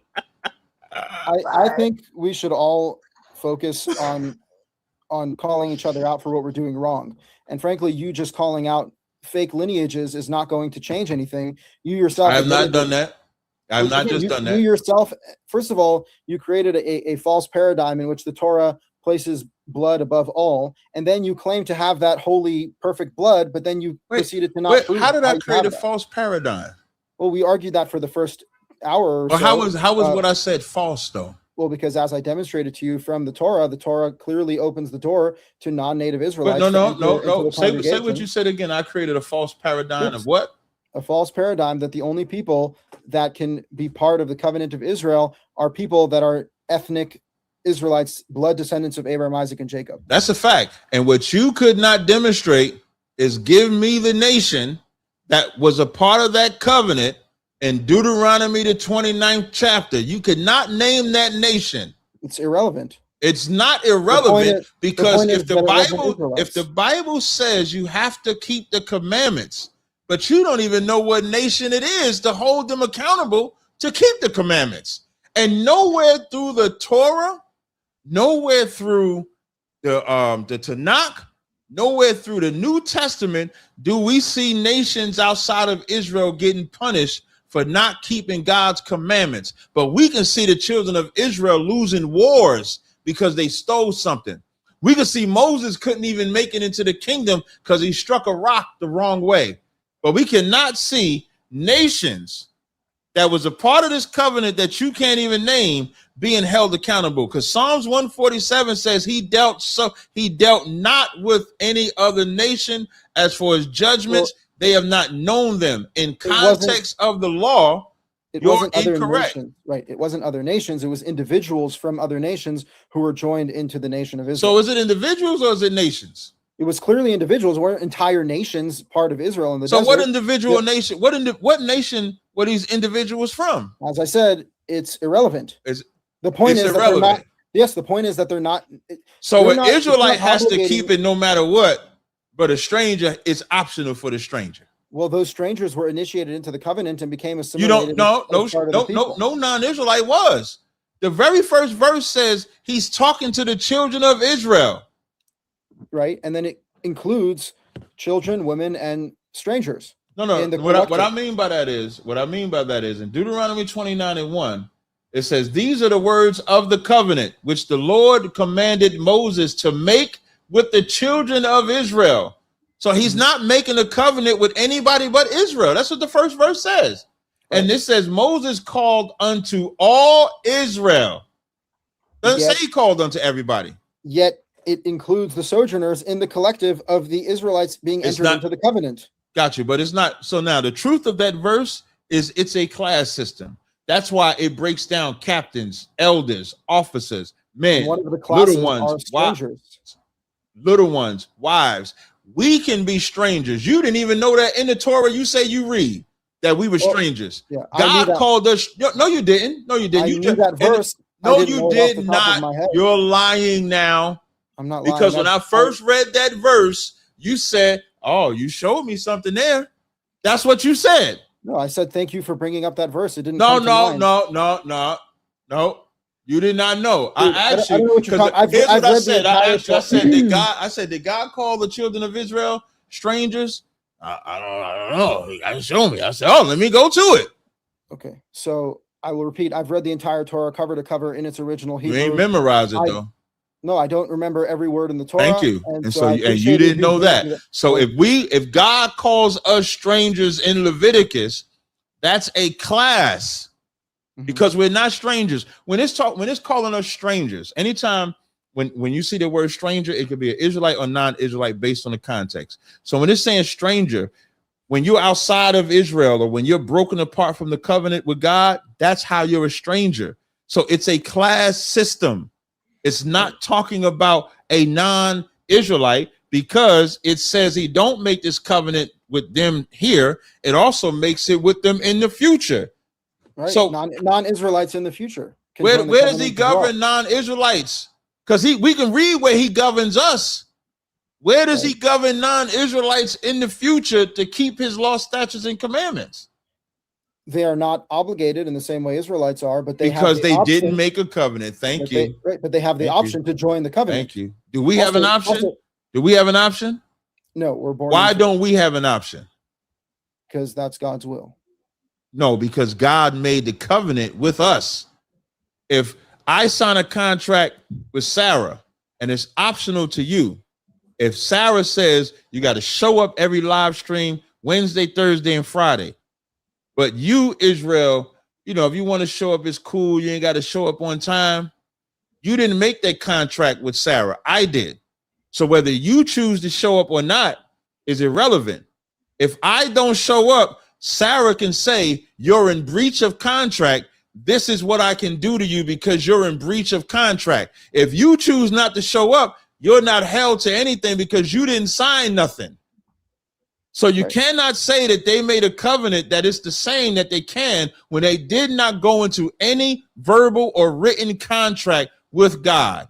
Period. Well, they did. They strangers. By the way, first of all, the verse you brought from Leviticus is referring to we are all strangers. We are all strangers and sojourners in relationship to God. God is saying the land is mine and you are all strangers with me. So that's an entirely different point. Every other time that a stranger is referred to in the context of the nation, it's referring to a non-native Israelite. It's referring Leviticus to 25 and 35 was calling an Israelite a stranger and sojourner.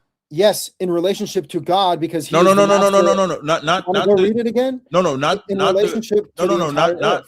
In Leviticus 25, not the one you just quoted with God. I'm talking about when it called Israel a stranger, sojourner. If your brother fall in decay with thee, if thy brother be waxing poor and fallen in decay with thee, then thou shalt relieve him, though he be a stranger or sojourner, that he may live with thee. That's a brother, an Israelite, being called a stranger. Even in Exodus, the 12th chapter, there's a stranger that's an Israelite. There's a stranger that's not an Israelite. In the book of Psalms, David said he was a stranger to his Israelite brothers. So being called a stranger has nothing to do with a solid position. It's subjective based on the context. So if David is a stranger to his Israelite brothers, he still calls himself a stranger. This verse in the law says if your brother is a stranger or sojourner, relieve him. So you cannot make the stranger. Relieve him as you would a stranger and sojourner. If stranger sojourner can be interchangeable, and Deuteronomy the 29th chapter is about the covenant that the children of Israel was making with God, that stranger in Deuteronomy 29 cannot be non-Israelites because you can't demonstrate that in real time. In no time. You can't demonstrate non-Israelites taking hold of the covenant, leaving the covenant, and inflicting or getting some type of punishment generationally. But the Israelites do. Whether we're in the land, would you agree that even though we're not in Israel, we're still under those punishments or blessings based on our obedience to God? Yes. And are other nations under that same punishment? No. Shalom. And then the other part, when you said it's not about race, Deuteronomy 7 and 6, did God say he put Israel above all people? Yes. So isn't it important to know who the Israelite is for that rank structure? Mm-hmm. So why did you say I was wrong to make it about blood? If it's by blood, if it's by tribe to control the hierarchy, is that not important to God? Two things. You're ignoring the fact that there's one Torah for the native and the sojourner. You yourself pointed out in Deuteronomy 29 how it says in verse 10, in verse 9 it concludes as saying these are all the men of Israel, and then it goes on saying women, children, and sojourners. So clearly the sojourners are not included in that collective of every man of Israel. They're separate from every man of Israel. They're not Israelites who are sojourning among Israelites, and they're entering into the covenant. So that's abundantly clear. And ultimately, the main point that I wanted to make to you is the same way your lineage is uncertain, my lineage is uncertain. And you yourself admitted that your lineage is uncertain. So now that we're a bunch of sojourners and strangers across the earth, all peoples having been persecuted and gone through many series of curses, who are you to say that only you and the people that your institution approves as being bloodline Israelites are the ones who get to call themselves Israelites and follow the Torah, when the reality is anyone who wants to join themselves to become part of the covenant of Yahweh and follow the laws of the Torah, there is one law for the native and the sojourner. And frankly, I think we're all sojourners. You didn't answer the other question. Which one? When you said it's not about bloodline, it's not about race, and I asked you why are you saying that it's not, when the only way to set the hierarchy structure is to identify the Israelites? So how is it not about race or ethnicity or tribe? How is it not? Well, again, that is a factor, but it is not the totality, and it doesn't ultimately determine who gets to be. No, you can't. It doesn't determine. You told me I was wrong for making. Hold on, you wanted him to respond. Yeah, I said you were wrong for saying that bloodline determines who gets to be part of the people. That's what I was saying, and I'm saying that bloodline is not the only determining factor. Even people who are not bloodline get to be part of the people and part of the covenant. And B, no one knows what their bloodline is, including you, as you yourself admitted. I didn't ask you that. Again, I didn't ask you that.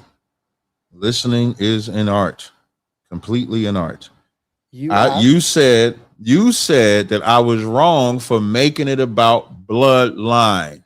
Yes. But then you agreed that Israel is above all nations. So yes, how can you tell me that I'm wrong for making it about being an Israelite? I didn't even say who was an Israelite. Let me ask you a question. Why is Israel above other nations beyond the blood question? I'm not denying that blood matters. I'm just saying you said I was wrong for making it about that. I said you're wrong for saying that is what defines. That is what defines it, because that's what the Bible says. God said that thou art an holy people unto the Lord thy God. The Lord thy God have chosen thee to be a special people unto himself above all people that are upon the face of the earth. Is that not race? You might not. Is that not tribalism? Yes, but someone who's part of was Israel, I wrong for saying that? You gotta let him respond. Leviticus 19. Now, he interrupted me a second ago. You didn't say nothing. But go ahead. Sorry, just last point. Leviticus 19 says, "Be a holy nation for me as I am holy," and then proceeds to list acts of holiness that you can do in order to be a holy nation to Yahweh. I'm saying that sojourners who are part of the covenant of Israel are under that holiness that you're describing. The holiness that you're describing that's exclusive to Israelites is not only bloodline Israelites, but also people that practice the law and the commandment that God instructed the Israelites. No, that again, I just wanted to be on record. You're wrong for saying I was wrong about tribalism when you just agreed with it, which was my point. Here's what you're so fixated on. You're so fixated on trying to join other nations that you can't let God live by saying Israelites are above them all, even the ones that convert.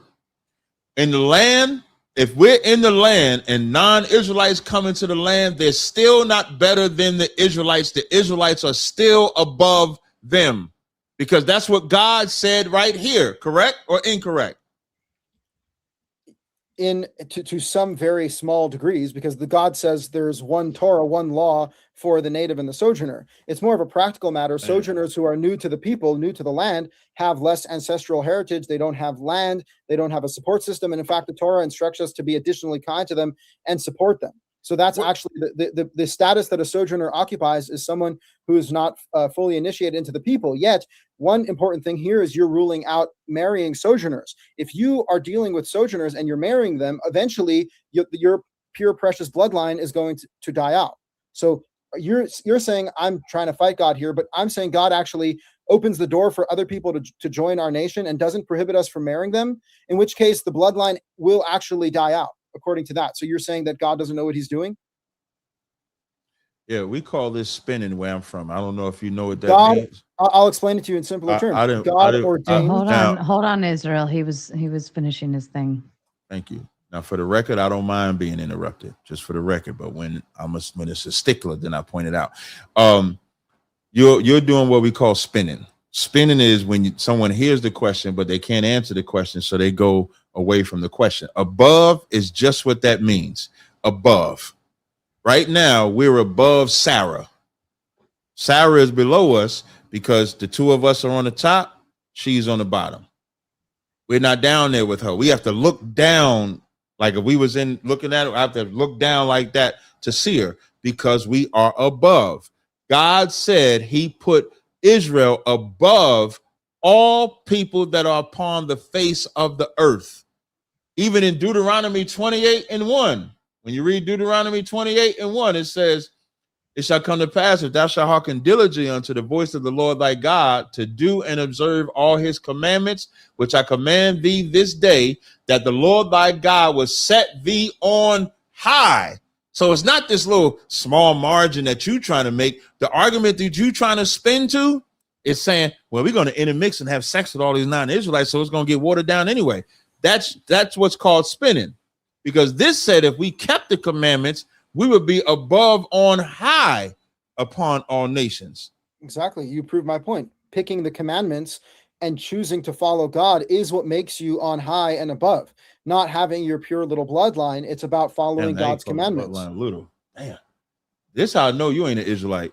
You definitely not an Israelite. He called it little. You called the tribe your little bloodline. He said the little bloodline.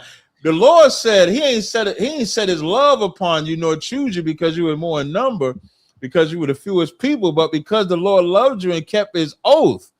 I think the Lord loving us, keeping that oath, I would never call it a little bloodline. But when you love other nations and you're not the true children of God, you will call it a little bloodline, because in reality, for you, whether you're an Israelite or not is irrelevant. You still think if I just keep Torah, God will love me. So what matters if I'm an Israelite or not? What matters is who I marry, who I don't marry. Correct? Well, it matters. It matters that I keep the commandments. I just said it doesn't matter who I marry or who I don't marry. As long as she's it don't. I'm saying that because how you not know context? I'm saying that because what I think of Deuteronomy 7 and what you think of Deuteronomy 7 is different. So you believe you can marry an Edomite, XYZ like that. I don't. So you would marry that Edomite. It don't matter. Whether you're an Israelite or not, don't even matter, right? Just a heads up, you have less than 10 minutes left. So I want to make sure you're able to tie your final kind of arguments into a bow before we move into closing statements. Of course. Yeah. I didn't say it doesn't matter. What I said is what matters above all is being God-fearing. Even King Solomon says that at the end of Proverbs. What matters most is a God-fearing woman. If you find a God-fearing woman, no matter what nation she's from, unless she's from the nations that God explicitly prohibited you from marrying, then yes, you are allowed to marry that woman. And when you have intermarriage going on, the bloodline is going to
Are you still with us, Captain?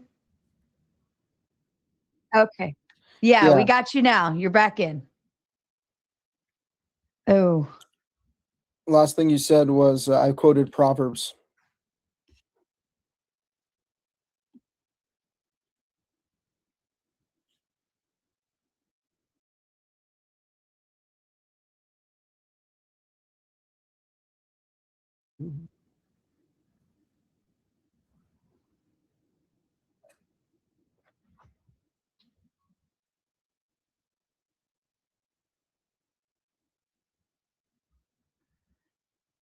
That's fine, Captain. That's fine. All right. Israel.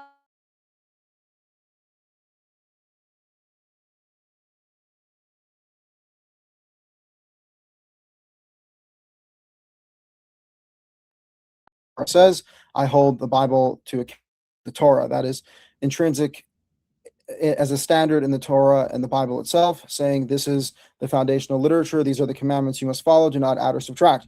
Nowhere in the Torah does it say to smash Edomite babies' heads on rocks. Therefore, I'm not going to await the day where I get to do that. Again, to quote Deuteronomy 18:22, if a prophecy is true, it will come true.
Approved by the Torah's the Torah's vision for humanity. The Torah encourages peace and unity among people and observance of God's commandments as first and foremost of what it means to be part of the covenant and the congregation of Yahweh.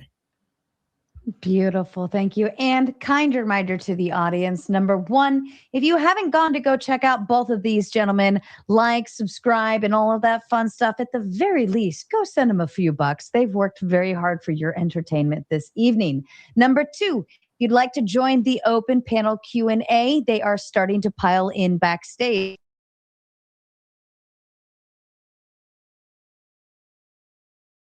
If you're on the vertical, it doesn't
it's a matter of additional responsibility. And yes, the promise is conditional. It comes with additional blessings and additional curses. And so again, it comes back to obedience to God. And for people that think they are Israelites or want to be Israelites, first things first, follow the Torah. Okay. Captain, are you back with us, sir? Yes, I can hear you perfect. All right. And let's see. Oh, did you want to add something to that? I didn't know if you heard it or not.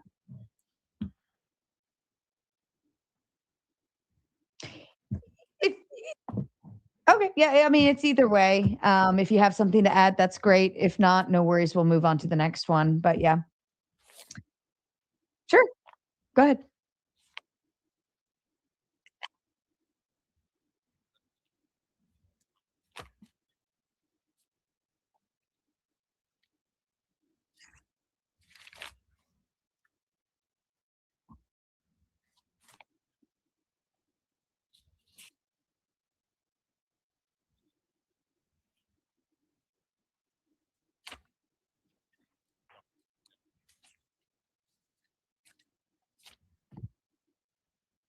Okay. Fair enough. And Ben says, being chosen to be priest does not place us above others. It is to reflect God's greatness to the nations. A lot of curses for failing. So it is conditional at best. If either one of you have something to add, go ahead. Yeah, I think it's the similar point, which is that, God does not just put us above others without any conditions. There are conditions to us being blessed, and if we don't fulfill God's will, we are cursed, and that is certainly a heavy responsibility. And again, what are our responsibilities to God? Follow the commandments. Yeah. All right. And to you, Captain? Thank you. I think being chosen to be a priest does place you above others, but that's not what it says. It doesn't say if you're a priest, you're above. It says if you keep the commandments, you're above. And this is what I hate about when people try to play with the Bible. God chose a people to be above because God had a favorite. And he says, Israel is my son, even my firstborn. Israel is the youngest nation born in the Bible, Genesis 25 and 23. And they still is called the firstborn, meaning we get the best. So you don't get the best because you're a priest.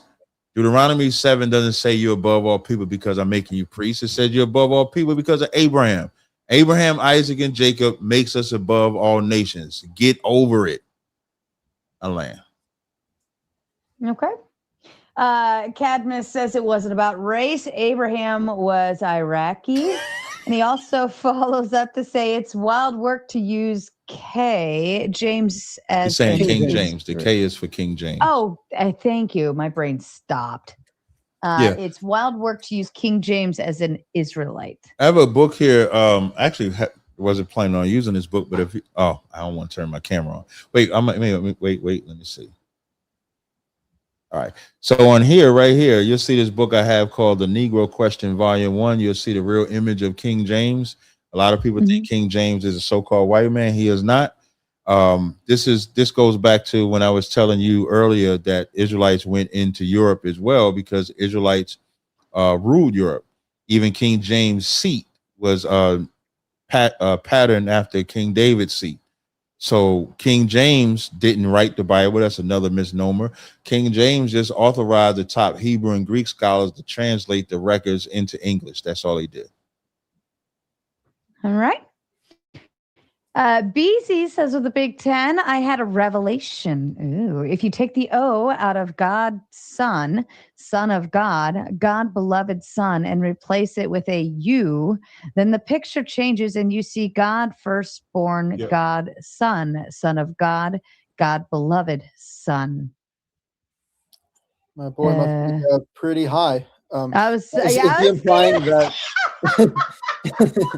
Is he implying that the Son, like S-U-N, is God? I'm confused. I guess we can just rearrange letters as we deem we want to, as much as we all want to. Yes, we can substitute the O with the U, and then it would be. Yeah, I don't get high. Yeah, I don't get high, so I don't know what to say to that one. I don't get high, so I don't either. William says, excuse me, with the Big Ted, Captain is smoking this Zionist. I thought you weren't a Zionist, though. Yeah. Yeah, I should defend. I am not a Zionist. You come In from fact, him, though. You descend from him. That's probably why they say it. I guess I'm bound by my dirty Jewish blood, but the reality is I do not buy You said into, it's dirty. I do not buy into the Zionist worldview. I don't buy into any form of supremacy that deteriorates other people, or like I mentioned, how the Zionists made the Ethiopians convert to rabbinic Judaism because they didn't trust their claim that they were Jews, but they trusted, say, the Ashkenazi claim. Again, I don't follow that. And again, the Zionists are not religious. They don't follow the Torah. And the key point to being an Israelite is to follow the Torah. If you're not following the Torah, you have no ability to proclaim any benefit from being an Israelite. You just have curses. I would disagree with that, because being an Israelite is how you repent. Like the Bible in Chronicles says, you repent in the captivity. Who has to repent? The Israelites. So even though the Israelite is sinning, which is why we got cast off, the repentance is how you come back. So I'm saying if they don't repent, then they're just dealing with curses. But I agree. Repentance is a great. But what I mean though is the repent belongs to an ethnic Israelite. The Israelite is the one that has to repent. If he repents, then he gets access to the covenants and stuff like that. So being an Israelite does matter ethnically. Yeah. Okay. I'll take you at your word on that one. Shabbat. Shabbat. I was like, wait, where am I putting the T at? I really would 100% need to wear glasses when I do this, but I don't, because it'll just reflect lights everywhere. But yeah, I am like so stupid sometimes without glasses. A Jewish man doing the Christian shuffle was not on my debate bingo card. Isaiah was good when it fit his narrative, but not when it didn't. Shots fired at you. Right. So I guess that's a Christian thing to do. I'm not a Christian. But yeah, again, like I said, I brought it as proof, particularly because I know that the captain here believes in the entire Bible, as he said, from Genesis to Revelation. So I was bringing it as a proof to him because that would be relevant to his point of view, that the Israelites were scattered across all four corners of the earth. But as I have said many times publicly on my own channel, so it's not like a gotcha moment, that I only view the 5 books of Moses as authoritative law.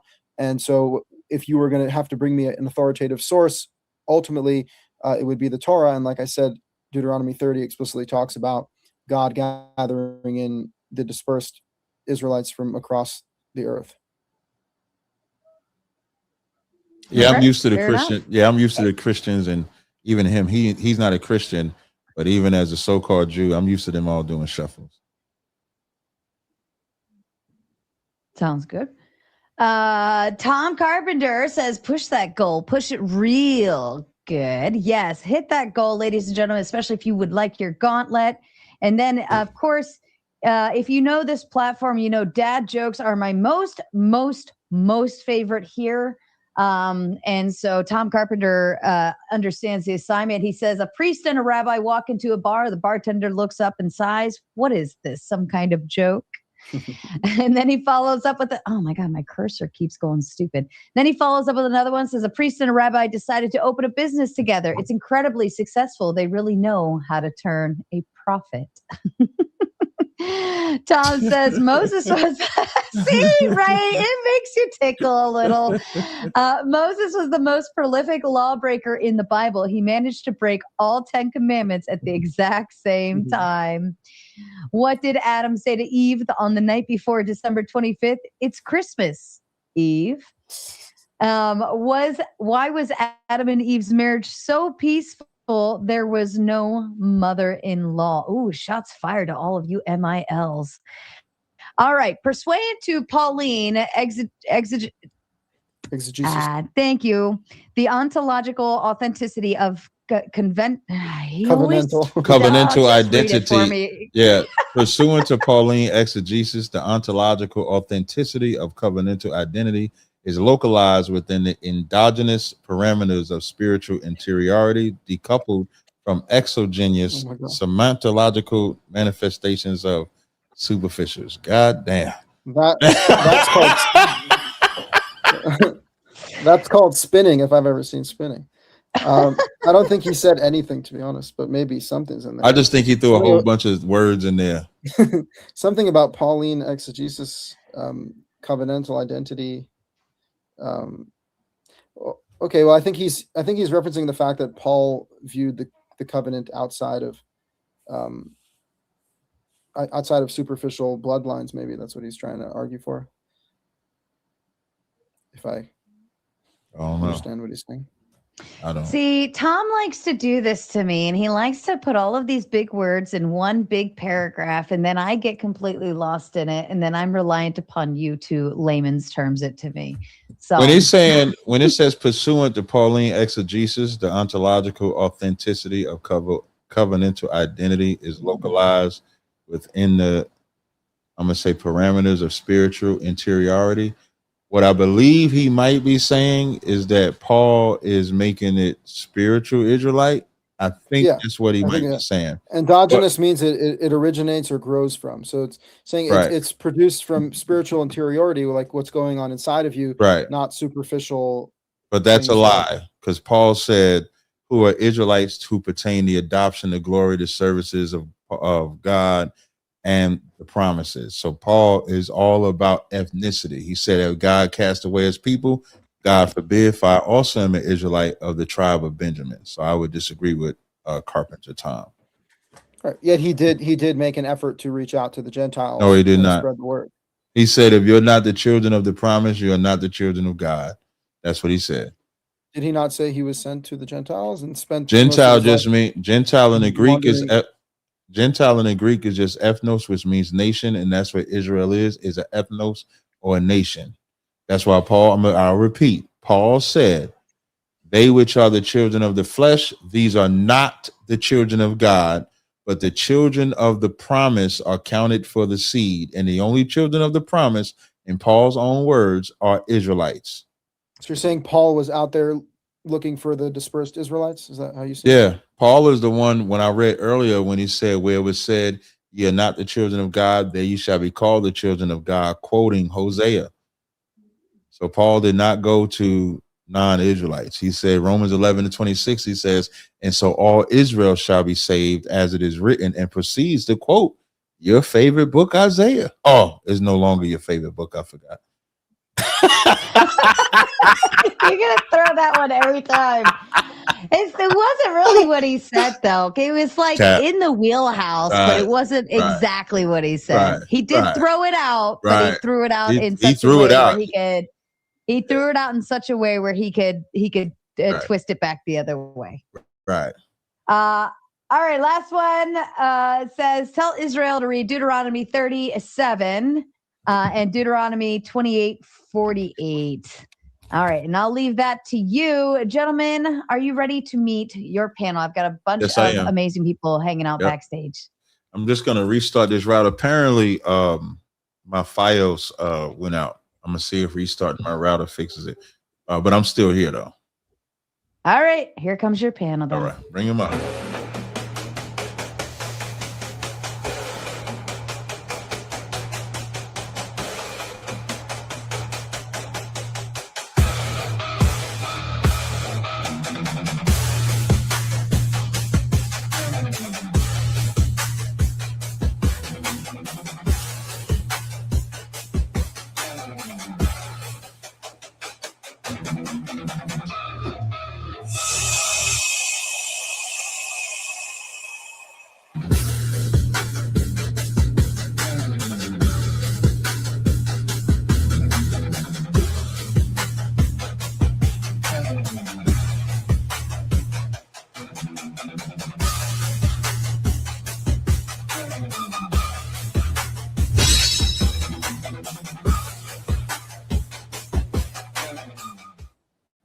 All right, let me switcheroo over here.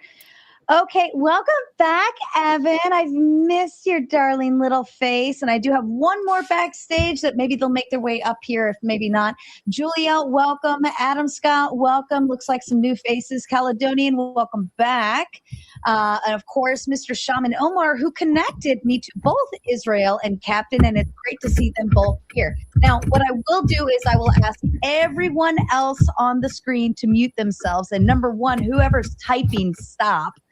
But everyone else mute themselves. We do go one at a time, round robin style, for this this portion of the Q&A. It will be respectful. It will be cordial. You will be nice because I told you to. If you're an asshole, I'll just boot you and let somebody else up. All right, Clay.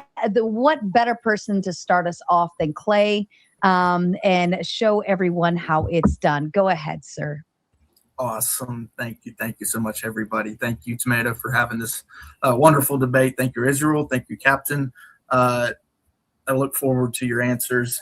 I wanted to start off more specifically, and I'm not trying to take a stab here, but I wanted to talk to Captain for a second, specifically about the debate itself. I think you guys did a really good job, but I found it very distracting, kind of in the meta when you play the background sounds, and just kind of wanted to mention that.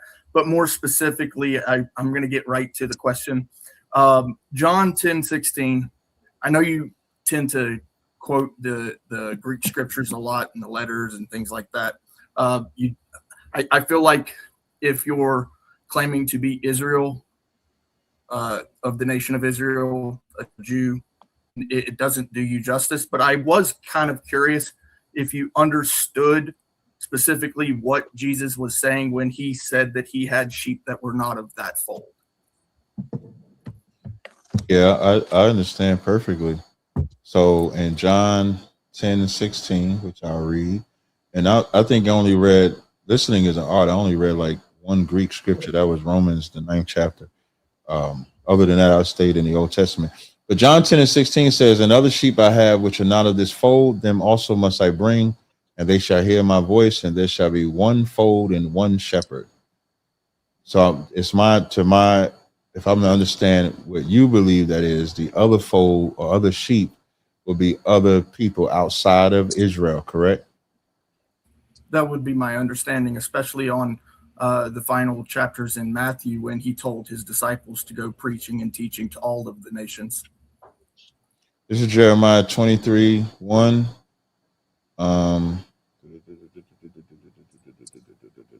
This is where I want to go. Let me make sure this is it. Hold on. While you're looking at that, I just want to say that I really, really love that you go to the scriptures. You both go to the scriptures. I want to give a big shout out to that. That is amazing. Thank you for that.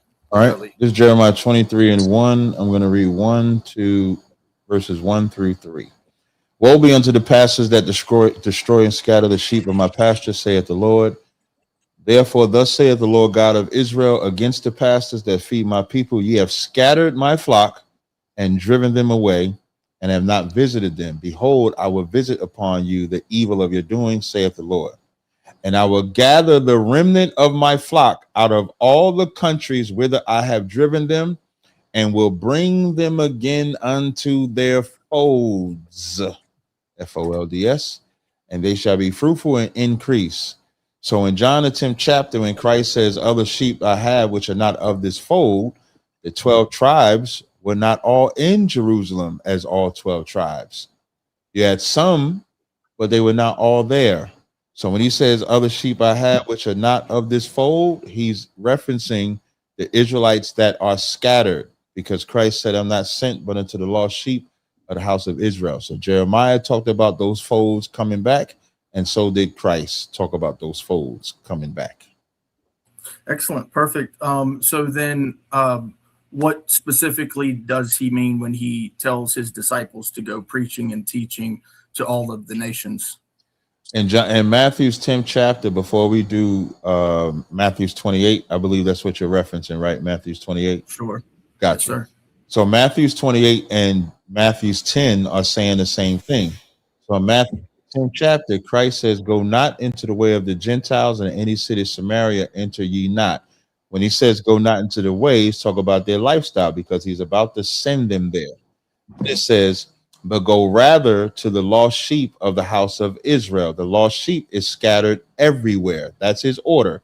They're scattered into all nations. So in Matthew 28, he's saying the same exact thing. Go therefore and teach all nations. Why? Because Israel is in all nations. If I was to go further, you'll see the prophecies in Genesis where they would become a multitude of nations, a company of nations. Sarah, nations came from Sarah, even though she only had one son. Ephraim became a multitude of nations, even though he's only one tribe. So when Christ is saying in Matthew 28, he's also saying in Matthew's the 10th chapter. Very good. Okay, and I'm going to leave it at that for your portion, your questions. I want to move over to Israel. I appreciate that, and I do encourage everybody to 100% go look into the scriptures, as you have seen Captain and Israel here today do. Israel, I wanted to ask you specifically about the bloodline, because the bloodline to me does seem, in your view, to be able to be not trying to think of the right word, be adjusted. The promise can be adjusted so that the bloodline is not the whole reason why a person or people could be accepted into God's fold. And if that be the case, specifically, if God can adjust his covenant, as it seems that you have to me, it seems that you have an understanding of, would it then make sense that he could also bring about the new covenant that Jesus provides? So yeah, a few points there. The idea of the covenant being extended to people outside of the bloodline is inherent in the first covenant itself. And as we read the first covenant, which allows non-native Israelites to be joined as part of the congregation, that is the nature of the new covenant. It's not an adjustment. The way that the nation was formed, it was formed as a bloodline, Abraham, Isaac, Jacob, 12 tribes. But as it's envisioned out into the future, the doors are open for people from other nations to enter into the congregation and follow the Torah, and there's one law for all. So the nature of the first covenant itself does not imply a new covenant being made. When we look at the new covenant itself, as it's stated in Jeremiah, the only qualifications for the new covenant are that all people will have knowledge of God in their heart. And when you look at the Torah, that's actually the conclusion of the Torah, Deuteronomy 30 and Deuteronomy 4:29. God says we should all return to him with our heart and soul. And so, the new covenant's not so new in the sense that it's actually the logical conclusion of the Torah, is that when we actually get invested in God and his commandments, and we do that not just outwardly with our bodies, but also inwardly with our heart and soul, we are realizing the truth of the covenant. So I don't view the new covenant as that new. I think it is the fulfillment of the first covenant. Very good. Yeah. And I don't want to make it a Christian talking point, because I know that this debate has been about Israel, but I know that Christianity, Islam would likely come into this. I'm sure that, there's no reason why Melchizedek or even Noah, and speaking of Noah, I think this is probably going to test both of you guys' faith. I just want a simple yes or no answer. Do you believe that the flood really happened? Yes. Yes. Okay. And yes. Okay. Excellent. Awesome. That is amazing. So I'm not alone in this. I appreciate that. I know where that comes from. Last one and wrap it up. Okay. The last one, I am going to say this. Maybe it's something for you guys to consider. I'm not even going to ask the question. But it does seem to me that Israel had a lot of issues coming from Moses and what happened with them, and then after, when they were in the wilderness, and then when they settled the land, and so on and so forth. But it does seem as if, even though he picked them as a special people, that it almost kind of rings true if that be the case, that he's going to have to watch over them while they're doing all of the crazy stuff that they were doing. We recognize that they did a bunch of crazy stuff, that all of the peoples surrounding them and all of the other nations throughout the earth, it's almost as if they kind of had it together outside of the nation. Just pointing that out. But we'll move on. I'm just going to leave it at that. You guys don't have to respond to that. What do you mean? You mean to say that only the Israelites were failing as a nation, but other nations weren't? I would say that, yeah, because ultimately the humble understanding from what I've read is the original structure is the family arrangement. To me, it seems to be that it was Israel that was failing in that structural arrangement. Right, but would you say that the rest of mankind has like a clean slate? Because, I mean, even look at the generation of the flood, look at the Tower of Babel, look at the Canaanites, which God explicitly says, you are replacing the Canaanites, but if you do what they do, then you'll be destroyed too. So the Canaanites were already in deep shit, and God is saying, you have the chance to be better than them, and, of course, the Israelites are doing the same thing. Yeah, and he 100% destroyed a lot of cities, a lot of nations, in the historicity of it. Going forward, he recognized that a lot of people in the nation of Israel probably had good hearts. They just were being misled. But it seems to me that the rest of the world, the rest of the nations, the rest of the city-states did understand the basic structural anatomy of the family arrangements. So when you're looking at especially those stepping off of the ark, when it comes to the descendants of Ham, Shem, and Japheth, specifically those of Ham, tended towards less than familial arrangements. Just pointing it out. All right. Fair enough. Thank you so much, Clay. All right, Evan, let's shoot over to you, sir. Your question or comment to either of them. Well, I just want to say that, Captain, in my personal opinion, I think you dominated this debate. And I would say my first question is towards you.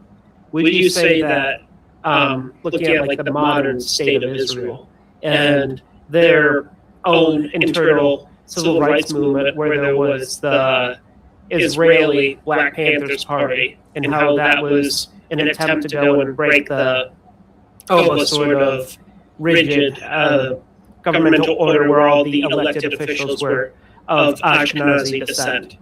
And now where that has been broken up a little bit, but all the prime ministers still have been traditionally, or have been exclusively Ashkenazi. Do you think that that is like a sign of like their lack of fruits of them not being the true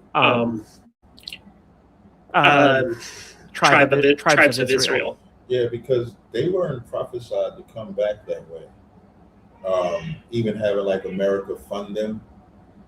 First of all, nobody even wanted them in Europe. There's a Hitler speech where he gave, like, y'all get mad at me because I don't want them in Germany, but don't none of y'all want them in our country either. Did your mic kick out, Captain? Are you on a different mic? It's like I can hear you, but it sounds like you're in a tin can. Or did your mic switch? It sounds like it's coming from like a desktop mic. Wait, hold on, let me check. What about now? Way better. Much better. We're back. All right, I'm glad. So what I was saying was that when it comes to them, they need, like the Bible says that God is going to bring them there. Even if you look at the parallel when God delivered them out of out of Egypt, he sent the prophet Moses to do so. In this instance, they were begging everybody for help, and America has funded them ever since. It also didn't say that he would give them half Israel. Israel is bigger than just Palestine. There's more space than that. For them to divide Palestine, even if for them to make the treaty with the Palestinians and then break every treaty that they made with the Palestinians, as far as how far they could go, how big they could get. So I would agree that all of that just proves that they're not them because they're taking it by force. And then, like, I visited Israel, and then when you see how they conduct themselves there, Tel Aviv as an example, some of their practices, where they disrespect the Most High. So I would agree that that further proves that they're just not the people. Like Revelations 2:9 calls them the synagogue of Satan. All right. Mr. Horowitz, something that I'm curious about, or that I have a question for, is it seems like a large portion of your argument lies on a sort of historical legitimacy. And so I am curious, like, how can you prove your legitimacy from them being displaced by the Roman Empire and scattered through to the nations, like being exiled by God and by forces of man, and be able to prove that your lineage is of that lineage? Right. So I never claimed to be able to prove my lineage because I don't have a magic wand to show you what my father's lineage looks like traced back many, many generations to the 12 tribes. By the way, neither does Captain Tazaryach. But again, he just doesn't strive in genealogy. I just admit that I don't know the genealogy. The reality is that my family has preserved the identity of being Israelites. Whether it's true that they are direct descendants through the fathers of the tribes or not, I don't know.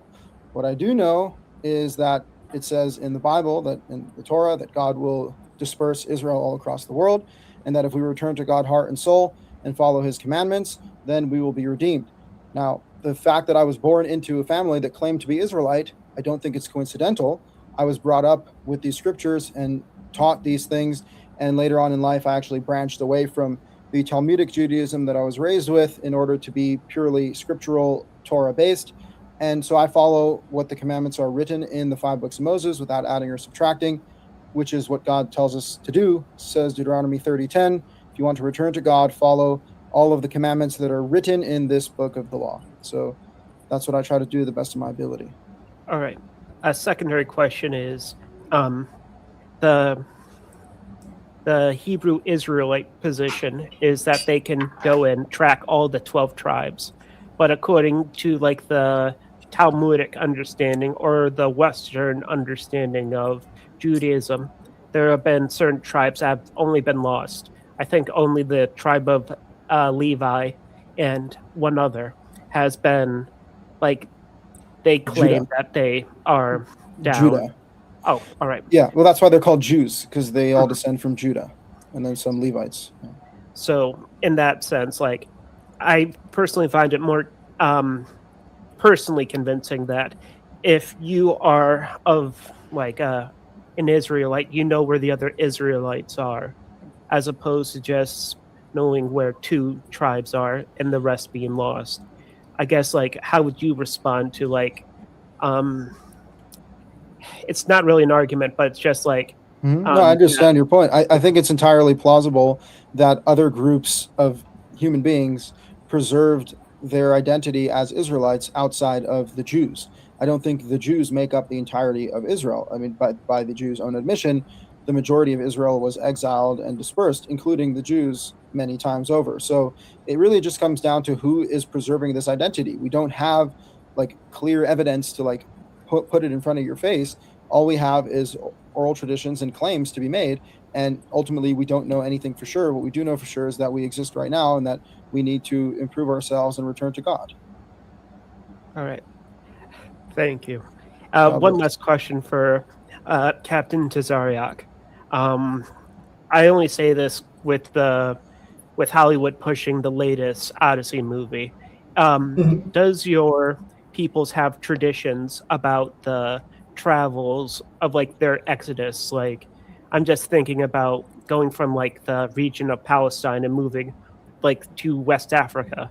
I understand the great difficulty of that travel, and I would imagine that'd be a fantastic story on like a similar level of, say, the Odyssey or Ibn Battuta's sailing stories that have been turned into fairy tales almost.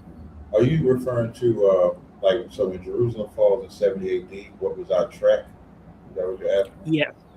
So yes. In a book called Babylon and Timbuktu, you can see that over 1 million Jews fled into Africa. That's why you'll see a map called Land of Judah on the west coast of Africa specifically.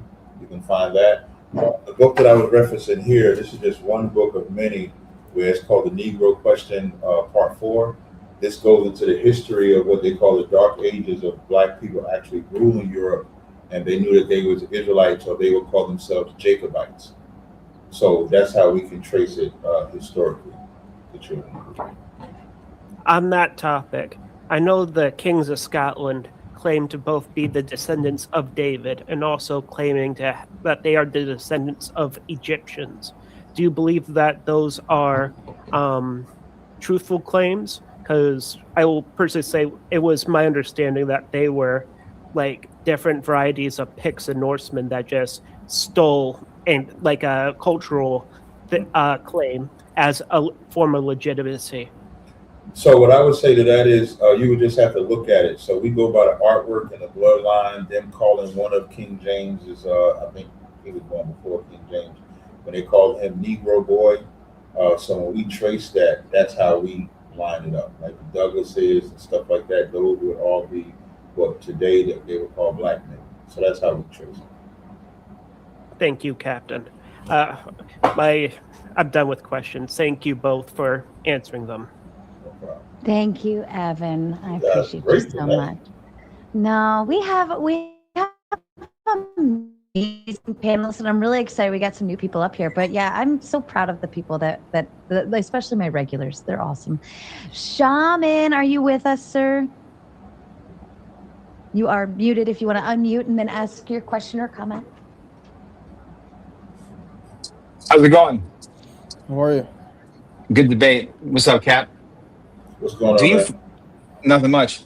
Do either of you guys subscribe or look forward to the day where the third temple will be rebuilt and there will be the golden calf, the red heifer is going to come and be sacrificed to spill the blood on the new land, so that way either or both of you can join hands and sacrifice more animals in that future temple, or do you reject that as a prophecy?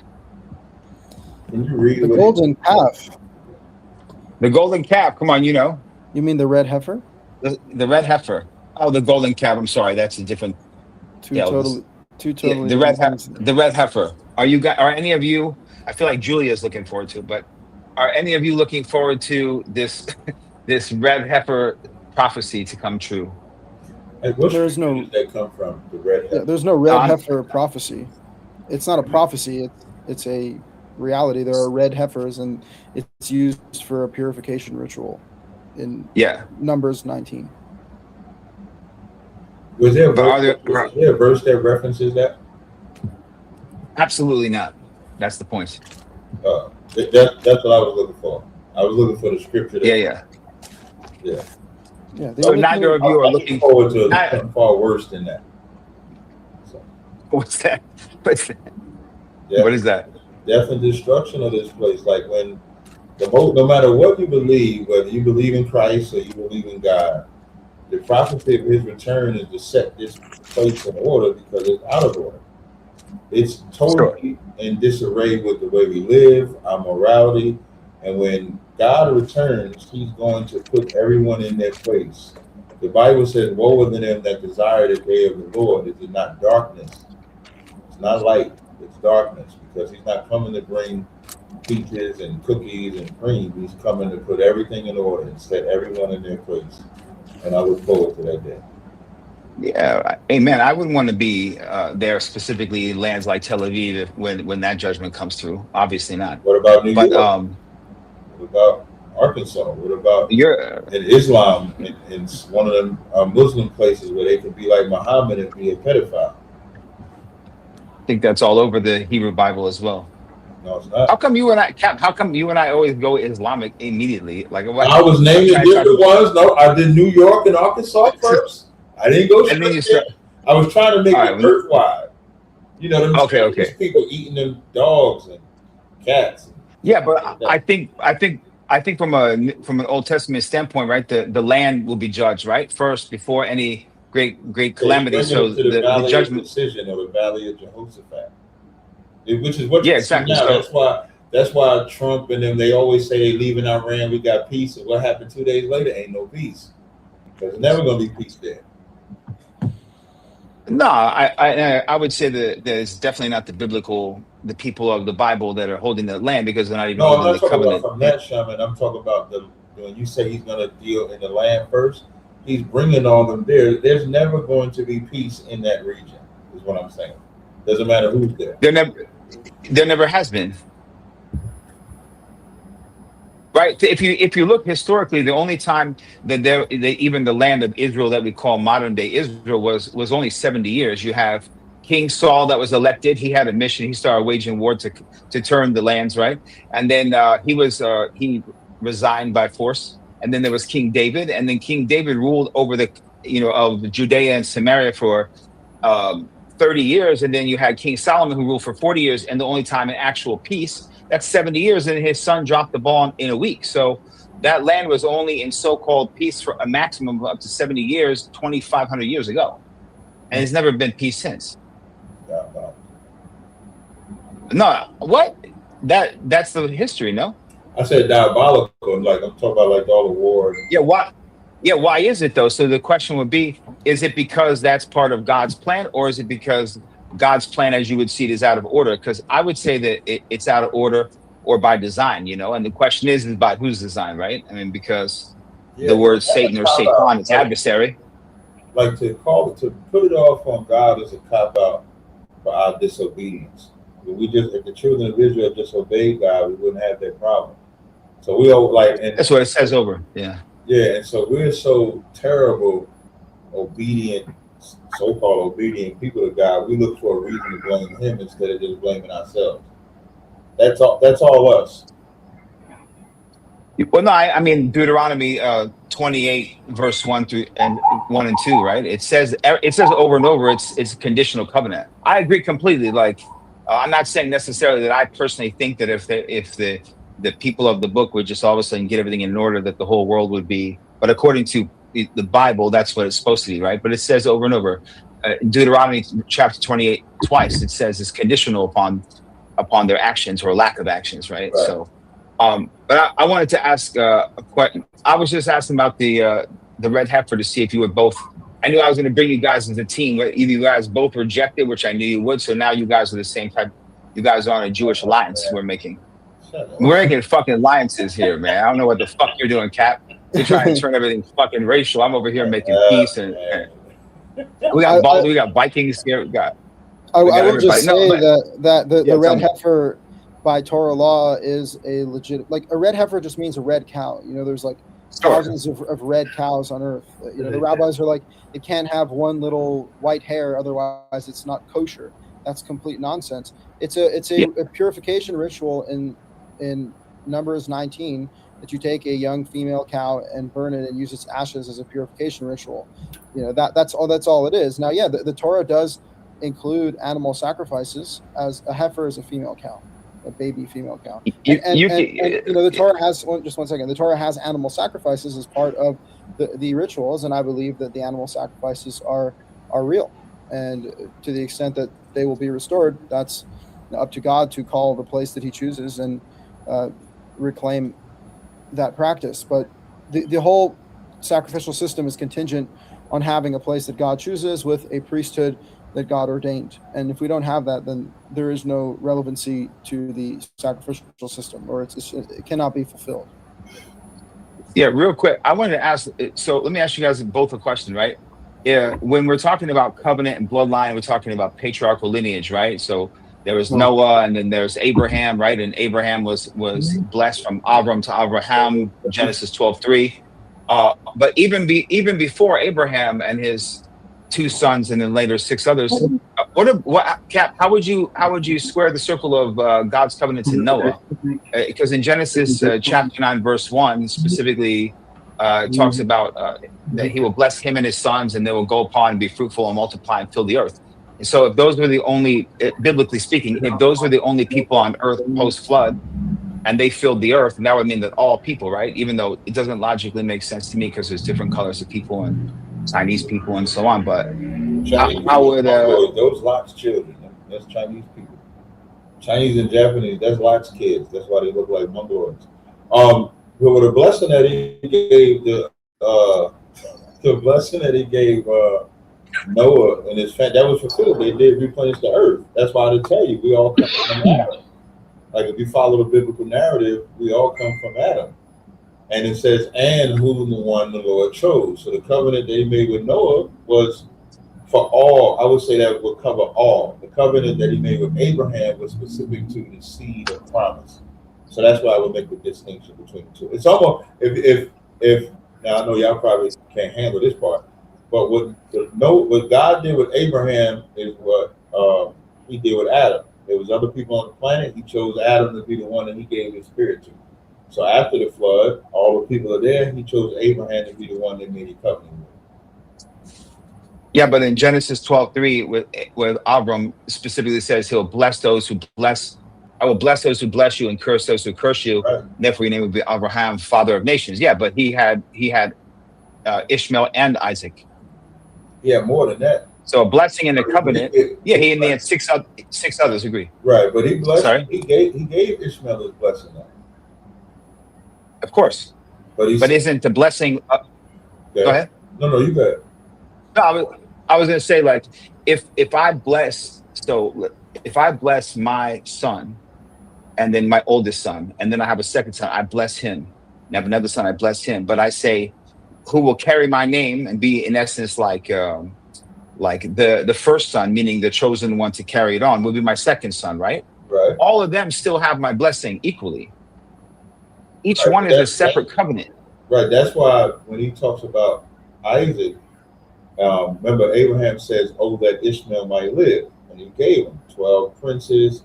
But in verse 21, it says, "But my covenant will I establish with Isaac." So he didn't establish a blessing with Isaac; he established a covenant with Isaac. Like anybody can get a blessing. A blessing is like I give you a gift or something like that. So God can give anybody a blessing, but the covenant is different. No, but God didn't give anybody. God gave Abraham the covenant and told him through all of his seeds that Isaac is like they will be blessed. Yeah, but Isaac is the covenant. 12, Isaac is. Go ahead. Genesis 12 is different than what he did with Ishmael, because Genesis 12 is the criteria for other nations. The other nations will have to first bless Abraham's seed before they get a blessing. If they curse Abraham's seed, they get a curse. And his seed is Ishmael, Isaac. But what he did for Ishmael wasn't predicated on whether he was good or bad. Abraham specifically asked God to give him the blessing. Right. But other nations got their blessing. Ham got their land. Japheth got their land. Other Shemitic people got their land. Everybody got their blessing. Not everybody, only the sons of Abraham. Nope. Ham got the Horn of Africa. They got their land. But where does Ham tie into the son of Abraham? He don't. That's my point of saying God gave. So it's not the same blessing. No, well, nobody gets the same. Again, the covenant is specific to Isaac. No other. That's fine. No other nation can say they got the covenant. When we talk about blessings, I'm never going to argue blessings because anybody can get a blessing. Anybody. But no. But okay, I think we've already before we've agreed on the covenant thing, right? I think all Muslims also, by the way, they agree on the covenant. I don't think that's disputable if you believe in the Hebrew Bible. It's obvious, right? It's completely obvious about the covenant. I get it. But a blessing specifically where God chooses a single man, Abram, and then blesses him and changes his name to Abraham and says, your sons will be the leaders of great nations and all will be blessed through your blood. And I will continue to bless those who bless you through your seeds and curse those who curse you through your seeds until the end of days. That's not just any blessing. So what I'm saying is that clearly Abraham's seeds got that blessing, which is above all. Of course, you can say that the covenant is above that, and I don't think that's really that's not easy to argue against, right? What I'm saying is that all the world didn't get that, right? Over the seeds of Abraham, of which Ishmael is all the Arabs. Well, here's the thing. There is a verse that says, it's Genesis 21:12. He says that when God tells Abraham to send Ishmael away, he says, I will call your seed in Isaac. So that's an implication where God is saying that the seed that I'm calling Abraham's seed is particularly in Isaac. That seed is called. It's not just referring to covenant, but even that term seed. Now you're right. Abraham's the father of many nations, and it's no small thing to be Abraham's son. But at the same time, when we talk about who the offspring is, the Bible 21:12 says it's Isaac. Yeah. That's the well, as you could say, the covenant or the first covenant. But Genesis 21 also is another time where God specifically talks to Ishmael directly, right? So then he got his direct one as well. So right, I would just say that Abraham covenant per se. It's not the covenant of Abraham, and this is repeated even in the blessing that Isaac gives to Jacob. He says, "I will give you the covenant of Abraham and the blessing of Abraham." So it's like, yeah, I'm not disputing the covenant for the son, which would be Isaac, would be the land of Israel. I'm not even. That's not. That's not the argument. I'm saying that there's more than one thing, and then the entire thing's huge. If Noah, I'll wrap it up. Noah had 3 sons, and there was this great flood, and Noah had one wife and then 3 different sons, and then from there you go, and you have Abraham, and then he had 1 plus 1 plus another 6, and so on. I mean, there's a lot of people running around this world who are connected to that and have no idea whatsoever. Maybe atheists in Cincinnati or some shit. You know what I mean? I do think we're all connected.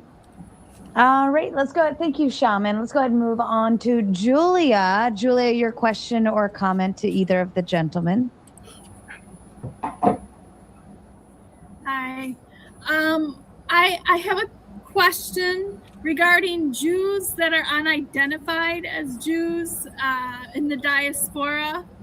How would you guys, either one of you, talk about identification for people who don't know they're Jews and have a Jewish lineage, but they don't know that they're Jews, and how that plays into the future?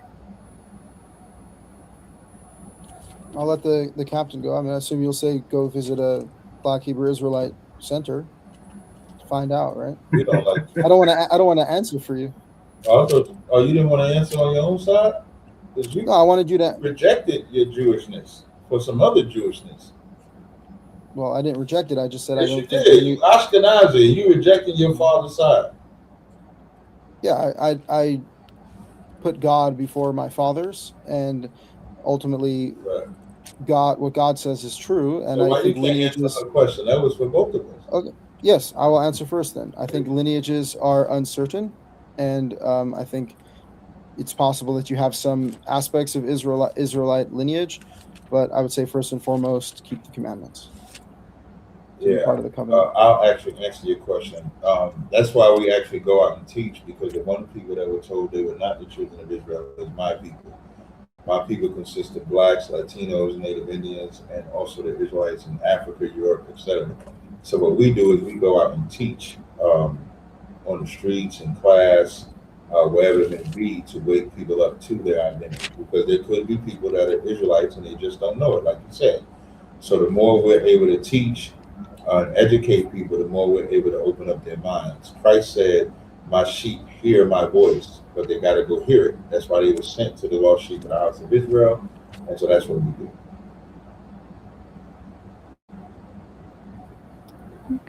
Thank Any you. other?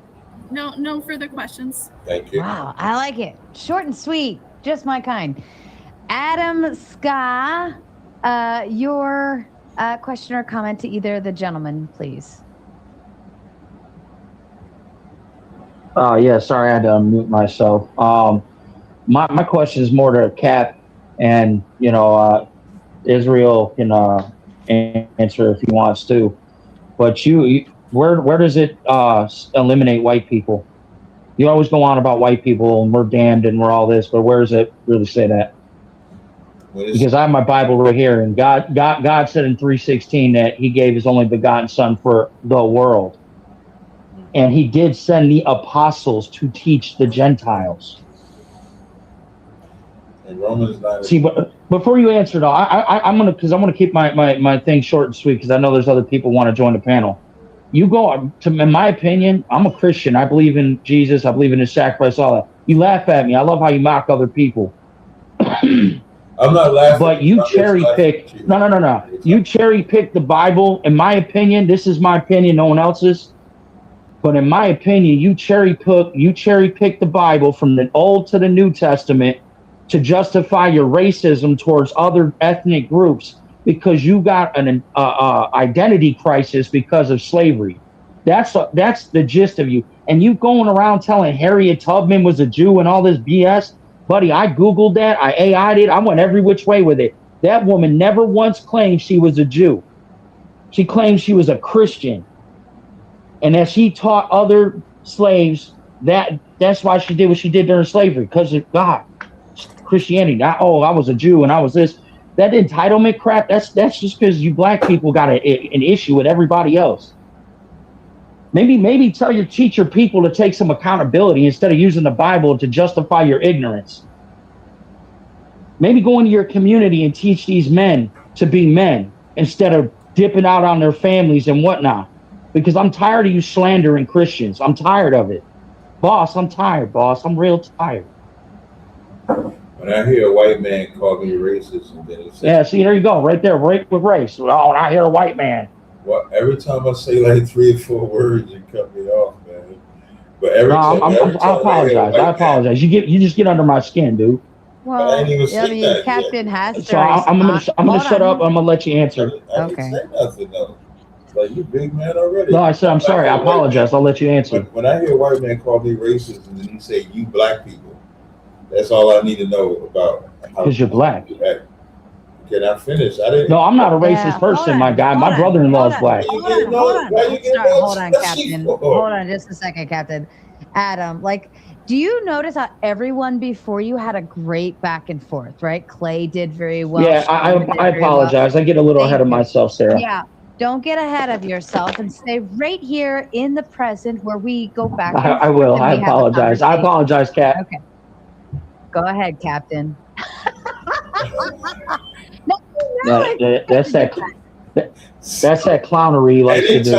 Anytime a white man calls me racist, but then he says you black people, that is how racist white people talk. When you say, you said a lot. So when you say that, where does it say anything what God says about white people? Romans 9:13, he said, Jacob have I loved, Esau have I hated. Esau is the so-called white man. The way the white man calls himself Caucasian or the Caucasoid, come from the mountains, that's where Esau comes from. He lives by the sword, Esau lives by the sword. God hates Esau. Don't get mad at me, it's in the Bible. That also answers to John 16, and it's in the New Testament. And then, right when Paul says, Jacob have I loved, Esau have I hated, the very next thing he says, what shall we say then? Is there unrighteousness with God? God forbid.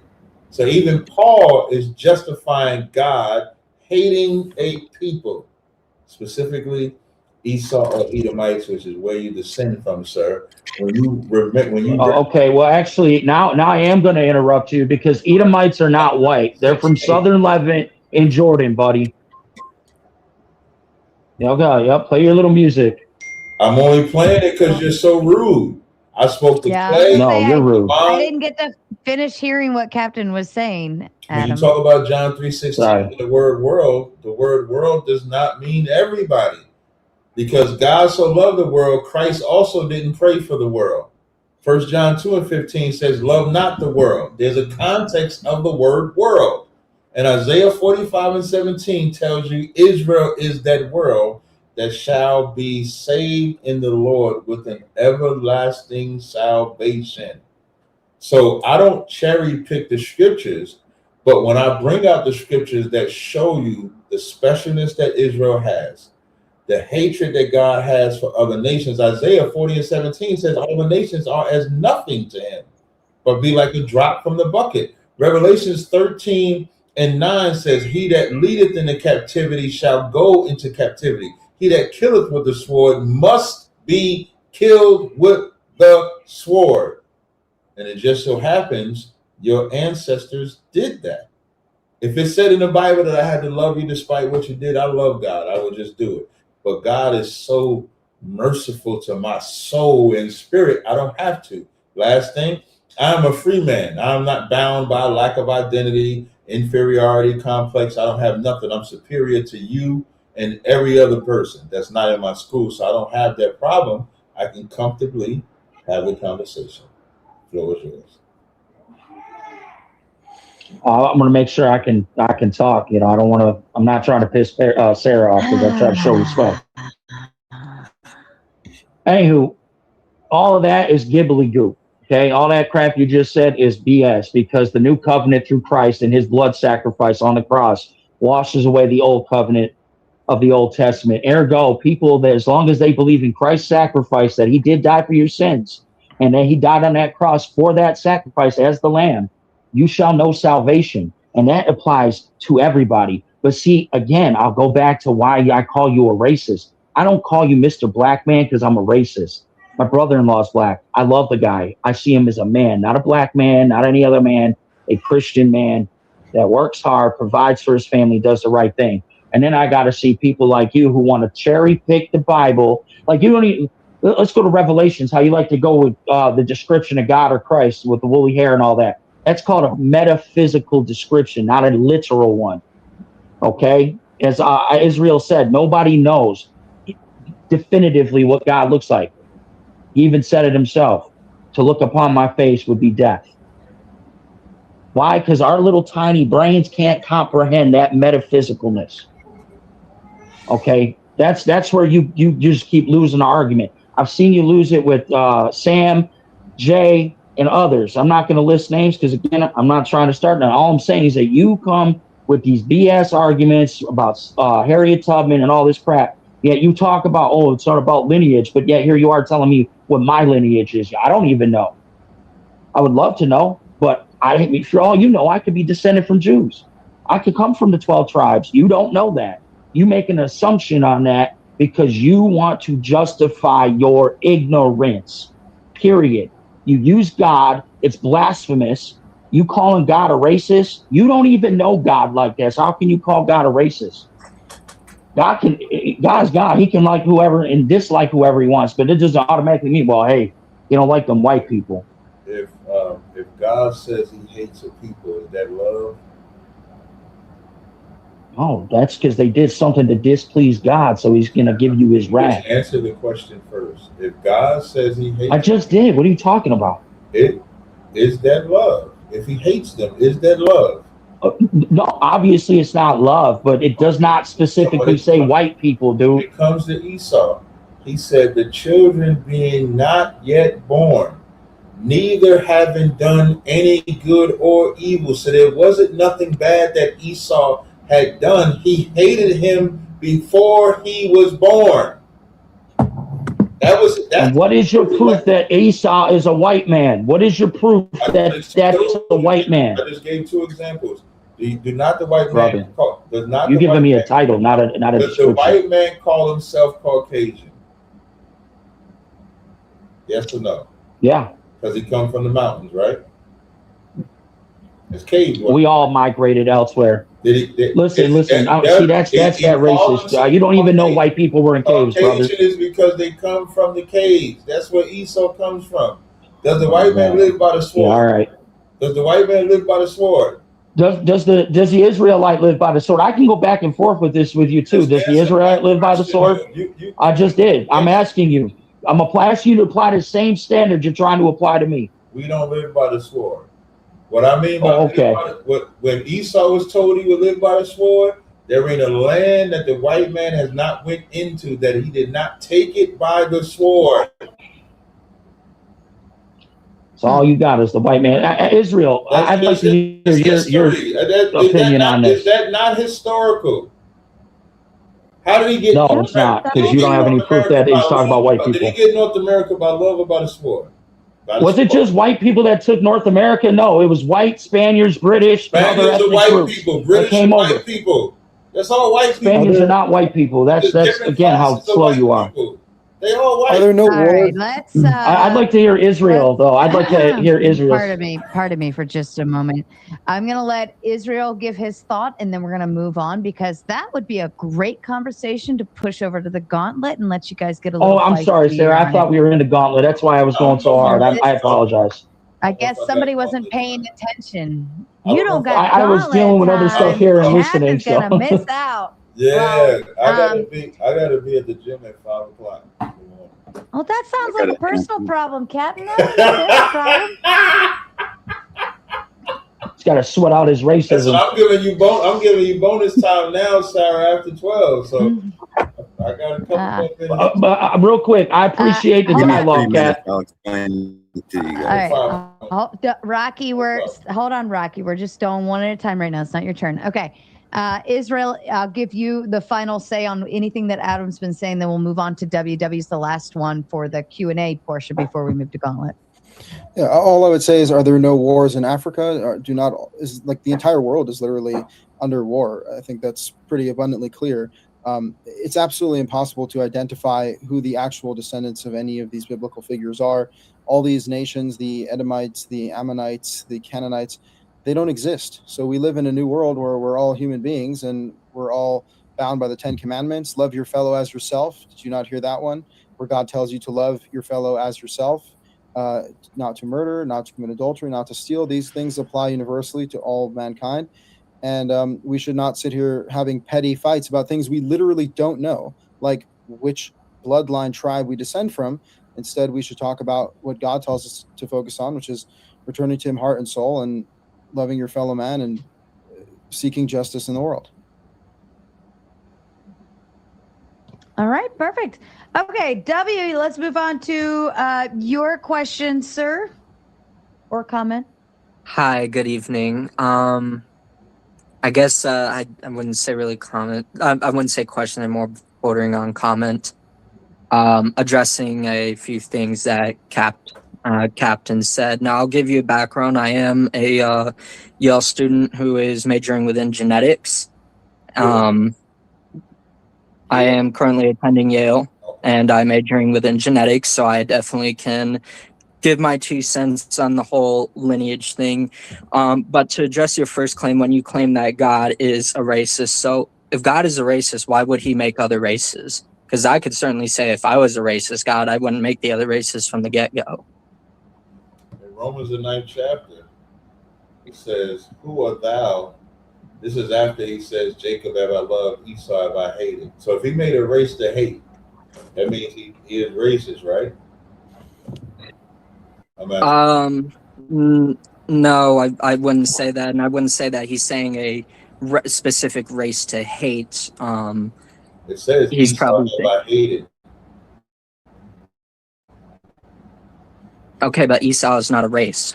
Esau is a race. Esau became, in Genesis the 36th chapter, you'll see Esau, whose name was Edom. So Esau or Edomites is a race of people. Okay, so here's the other thing. Hold that. You bring up all these Edomites and this and that. Okay, you do realize that these are genetic groups that, as a culture, they no longer exist. Do you know who the modern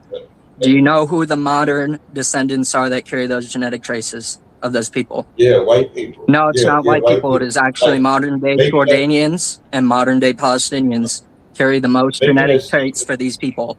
But I wouldn't expect you to understand that because you don't do genetics. You don't major in that. Here's the other thing. You also like to point out how but you can't do that. You can't do that. Like interrupt me in the middle of talking and then think you take over the talking. No, because you say so I won't ask you another simply question. I would just speak. Okay, go ahead. Yeah, mute your mic. Thank you. It says, this is Romans the 9th chapter and verse 20. Nay, but, O man, who art thou that repliest against God?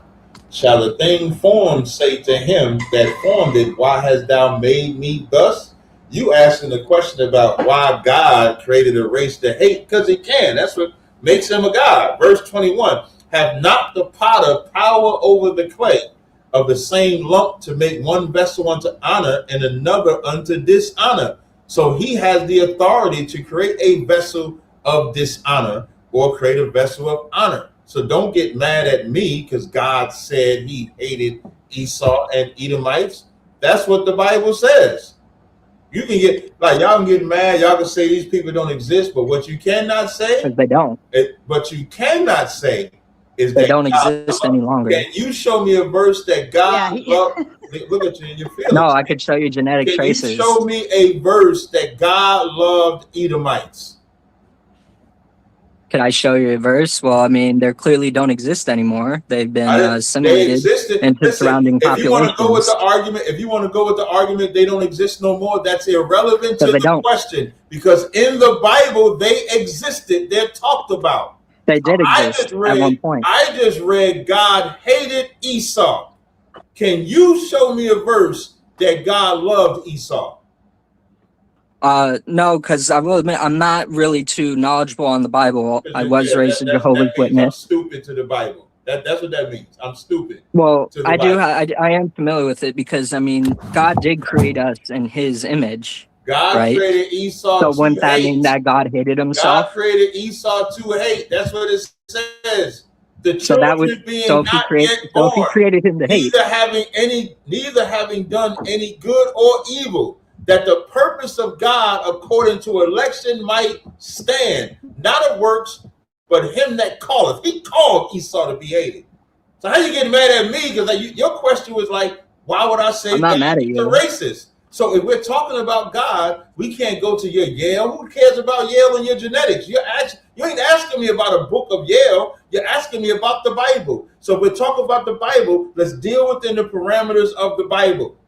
In the parameters of the Bible, God hates a race of people. God created a race of people to hate. You can't get around that. all right. So if we're all made in the image of God, and then He made a race to hate, then wouldn't that mean that God hates Himself? What? No, it does not. That would imply it. Because making us in the image has nothing to do with our look. It's our ability to receive instructions. That's what separates us from an animal. Our ability to receive laws and instructions. But you still can't show me a verse where God loved Esau. But what I can show you is a verse where it said, this is Malachi 1 and 2. It says, I have loved you, saith the Lord. Yet ye say, wherein thou hast loved us. Was not Esau Jacob's brother, saith the Lord? Yet I loved Jacob. Verse 3. And I hated Esau. How you gonna get mad at me for saying God hate? I'm not mad at you. I'm just pointing out your retard. Out of the Bible that God hated a race. How you get mad? Don't get mad at me. Esau was I'm not mad at you. I'm just pointing out you're wrong. Listen, you can make Esau the Chinese, the Japanese, the African. You can make me Esau. I don't care who you make Esau. What you cannot do is say God loved him, though.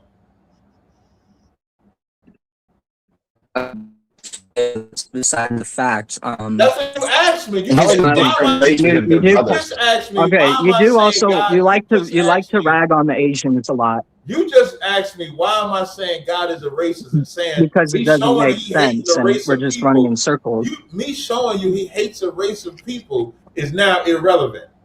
If I was to go to Isaiah 40 and 17, just running in circles. You said what?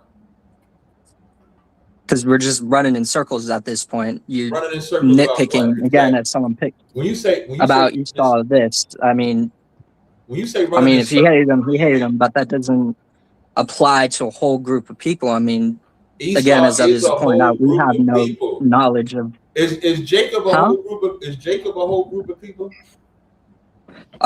No, Jacob is his own individual. No. You say Jacob, yes. You say Jacob. Jacob's name was changed to Israel. It represents the nation. That's why it says the descendants of Abraham, Isaac, and Jacob. Those three men represent God's chosen people. Esau or the Edomites. They're dead. I'm sorry to interrupt. Let's just say, okay, you're quoting accurately from scripture, obviously, but at the same time, if you agree that it's a solid argument to say that we cannot identify who these people are, at this point, you're just looking for someone to call Esau. It's like Netanyahu calling the Palestinians Amalek, just because like, oh, those are the bad guys, right? Like if we can't identify these ancient nations, then what makes you think that like you just saying all white people are Esau, therefore I hate them? Like that's the leap here that's incorrect, even according to scripture. I wouldn't say that. Can I Because respond? we identify who, just like we identify who the 12 tribes of Israel are, we identify who Esau is. Can y'all hear me or no? Yeah, we can. Yeah. So just like the way we identify Esau ourselves, rather, is the way we identify Esau. And the Bible says we can hate. In Ecclesiastes, the 3rd chapter says it's a time to love and time to hate. Before I identified them as Edomites, I hated white people, not because they're white. Them being white is irrelevant to me. I think, like, when the Jewish man hates the Germans, nobody says the Jewish man is wrong for hating Germans. Nobody would say that the Palestinians is wrong for hating the Jewish people. Nobody would say when a people is oppressing another people, nobody says you should love them. Except us, except black people in America. Black people in America are the only ones that if we say we don't like white people, it's like, oh, why don't you like us? But when you look at the history, right now, Nolan can't be found because he went on a trip on 4th of July with white people, and now he's unalived and dead. Of course you're bringing that up. Of course you're bringing that up. Find out what happened to him. You hate white people so much, take a DNA test. I guarantee you the majority of modern day black Americans have white influence. Their complexion has to do with the crimes that they've committed. So I don't need the Edomite argument. You don't need to hold on to 150 years. All right, sounds like a good piece to stop on right there, W, since you couldn't just let Captain finish his thought. What we're going to do while I'm maneuvering over towards the gauntlet, I do have Caledonian and Rock E, and also Ben is going to start us off with the gauntlet mode with his questions or comments. Caledonian and Rocky, you were like after other people left, so your count as gauntlet people. But I'm going to go ahead and get the gauntlet set up. You guys all know where you're going if you know where you're going. Otherwise, I'll instruct you here shortly. But Ben, I want to kick it over to you as if you want to start us with a question or comment to either of the gentlemen. We'll kick off over there, and then I'll get to supers in a minute. Yeah, I'd like to start out with Israel. Good debate, gentlemen. Also, both. As a lot of fun. Israel, you're obviously anti-Zionist on that side of things. Yeah. Yes. So what is it you think of the group that is claiming Jewishness as Israel and pushing that entire agenda? I think their chief flaw is not that they call themselves Israelites. I think their chief flaw is that they call themselves Israelites and don't follow the Torah, because the entire duty of an Israelite, by the definition of the faith that even creates the concept of an Israelite, is follow God's commandments. And so if they're not following God's commandments, then they're not in alignment with what it even means to be an Israelite.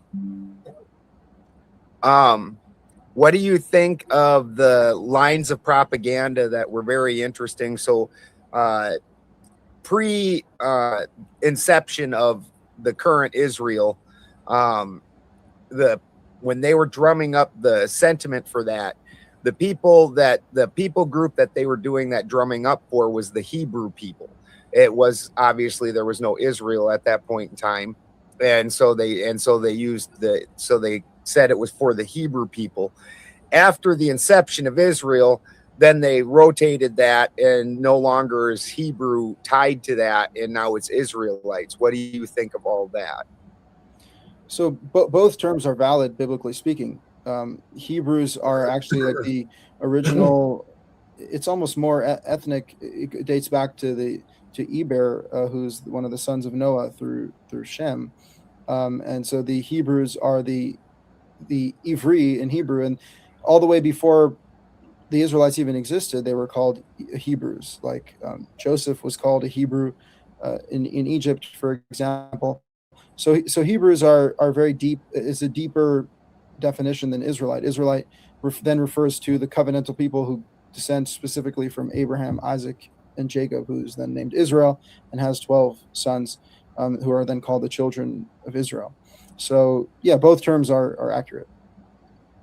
So you would say that instead of being tied to a city or to a state or country, it's more through the descension of Jacob, whose name was changed to Israel. So it's Israelite in that fashion rather than being tied to a state in and of itself. So when the anti-Zionist section of the Jews say that Israel was never meant to be a state, this is what they're referring to? And before you answer that, Israel, if you're watching over on the Raging Tomato on YouTube, Facebook, Twitch, Pilled, Twitter, Instagram, whatever, if you want to continue watching, you have to move over to the Gauntlet on YouTube. That's the only place this will be streaming at on my end. And if you're on YouTube, that is at the Gauntlet Debate. Otherwise, you will have to catch the raid over. I'm ending those sides now. Thank you. Go ahead, Israel. Okay. So yeah, again, the land, the people are not tied to the land, although the land is the geographical location where the people get their homeland, their promised land. So God promises the land to Abraham and then to Isaac and then to Jacob, as we were discussing earlier with Omar. The blessing of Abraham, as it's defined, even when Isaac gives it to Jacob, he says it's the land, the inheritance of the land is unique to this group of people. Yet God says, if you don't keep my commandments, you will be exiled and dispersed from the land. So that's the historical period we're at now, is an Israelite nation that was given the chance to pretty much live in heaven on earth with all of God's blessings. They chose evil, and now they're paying the price. So would you say this is a fake Israel then, since they are not following the commandments? Yeah, of course. I mean, you know, there's some legitimacy, but not very much. Thank you, sir. I appreciate it. Captain Tazaryach, also excellent debate. What metric exactly do you use then to figure out who is an Israelite? Ours is we use historical, spiritual, and biblical. Spiritual is where we teach based on biblical prophecy. Historical is where we track the history as far back as we can. And then historical also is the evidence, like when we was talking about trekking when Jerusalem fell in 70 AD and we fled into Africa. We can trace that history. We can trace the maps. We can trace coming over. Even when you look at the slave names, like I was saying earlier, they were Israelite names coming off the boats in America. So that's how we're able to do it. Also want to point out that Israel, most people, I never really hear most people mention Eber, where Hebrew comes from. I was actually impressed by that part. Go ahead, Benjamin. Thank you. Like, so with your story earlier where you had said that a new guy had come in and was a possible prospect, and you looked at your friend and you said he's not one of us, what sort of tests or metrics was he gonna go through? When we taught class, he was able to reveal who he was, what tribe he came from in Africa, specifically as a Hamite. So he knew that, and so he just revealed to us that he wasn't one of us himself. He knew exactly who he was. I see. And then I just wanted to point out that not all white people are from the Caucasus Mountains. I'm not sure why that listing gets put like that. That's private. It's large portion Slavics and such. Not everybody's from that area in any way, shape, or form. There was Germania long before that, and that's actually more of the Russian type people over there. The Slavics that's what slaves named after, is the Slavs. Even among white cultures, those are basically considered on the low end of things. They get, once you separate into just white cultures, then there's a pecking order inside of that, and there's jokes amongst each other's, like Oli and Lena jokes, depending on whether you're from, like I'm from a German area. So for us, the Polish are Oli and Lena, and you're always making fun of the stupid Polacks. But like my wife is Danish. For her, Oli and Lena are from fucking Sweden. So for them, the idiots are the Swedes. Mm-hmm. So it's once you. I was just gonna say, plus you're just describing different dukes of Edom. That's how we look at it. Like Edom had dukes, so it's like different tribes, different characters. Similar like Israelites, we're not all the same. Like Puerto Ricans, do things differently than Mexicans and Colombians and Cubans and stuff like that, but we're all Israelites. So that's how we look at it. Yeah. So then basically everybody's an Israelite then.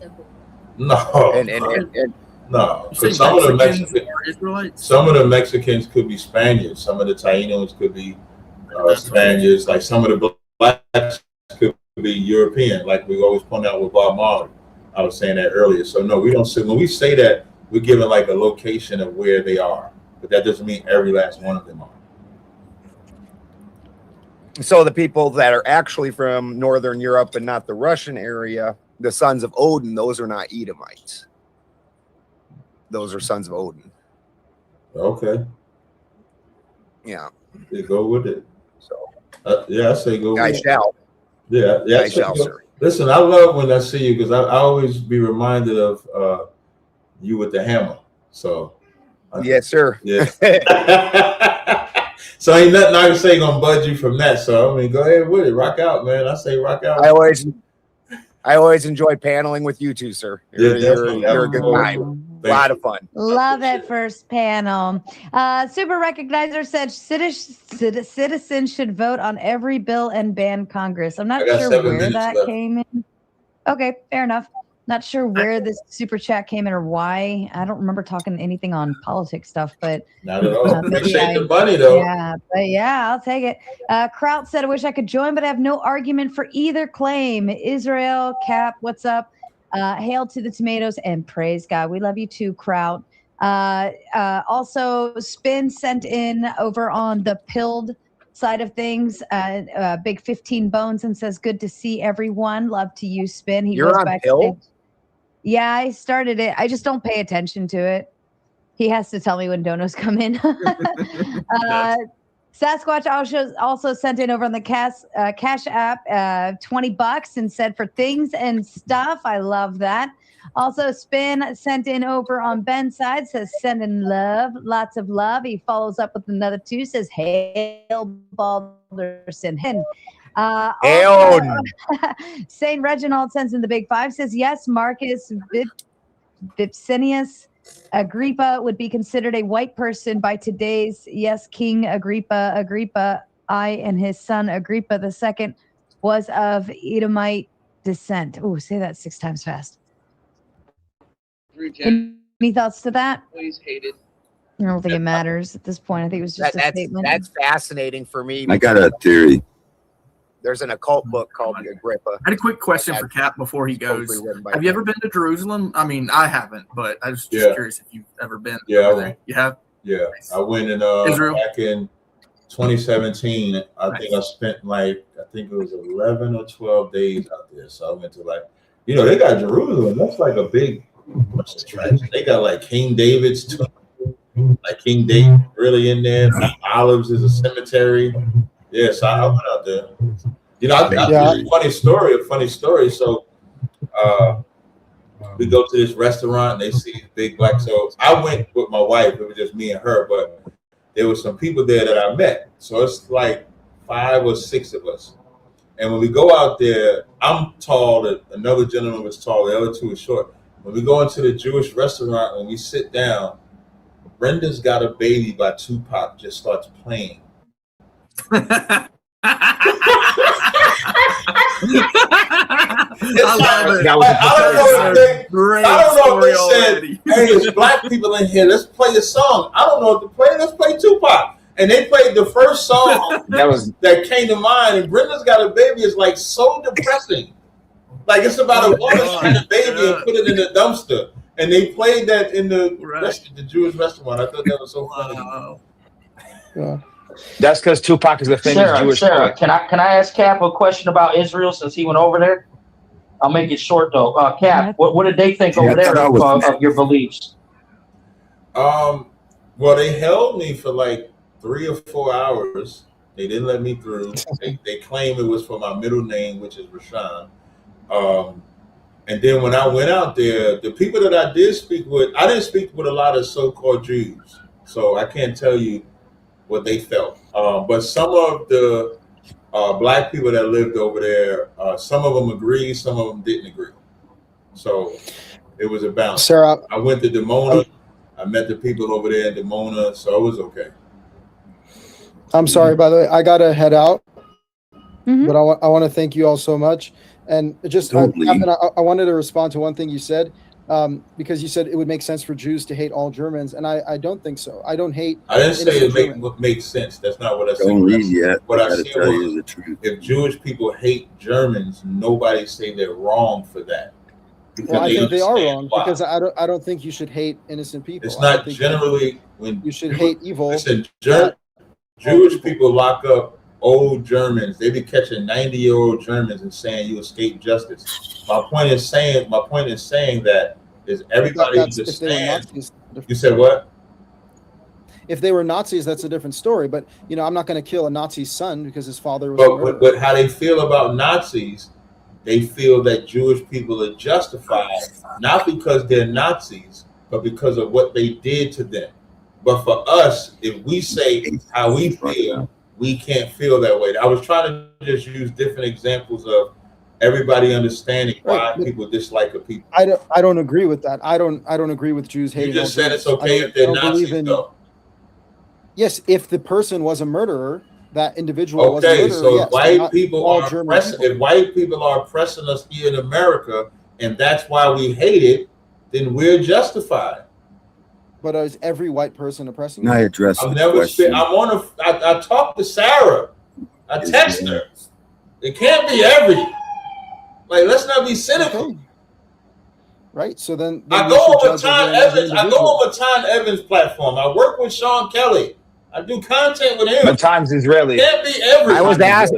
Somebody said to ask you what Matan smells like.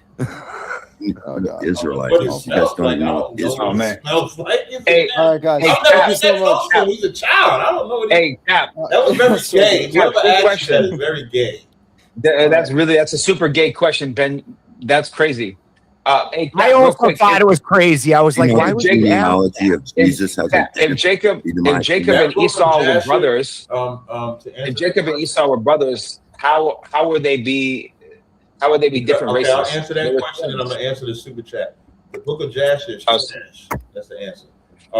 Jacob and Esau in Genesis 25 and 23, it says 2 nations were in thy womb, and 2 men of people shall be separated. So we have the same mother and father, but we were made completely different. Good night, Israel. Yeah. No, but I think you're confusing nations and races. You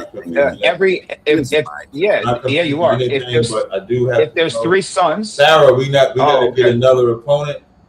I think I'll be free. I don't have nothing. Oh no, not this Friday. But yeah, we gotta get another opponent. It's been a pleasure as always being on your platform. Thank you. Thank you. Captain. We appreciate you, as always. All right.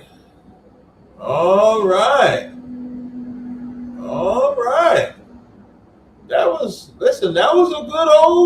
a good old country ass whipping, boy. Listen, I made that white man say he don't even believe in Isaiah no more.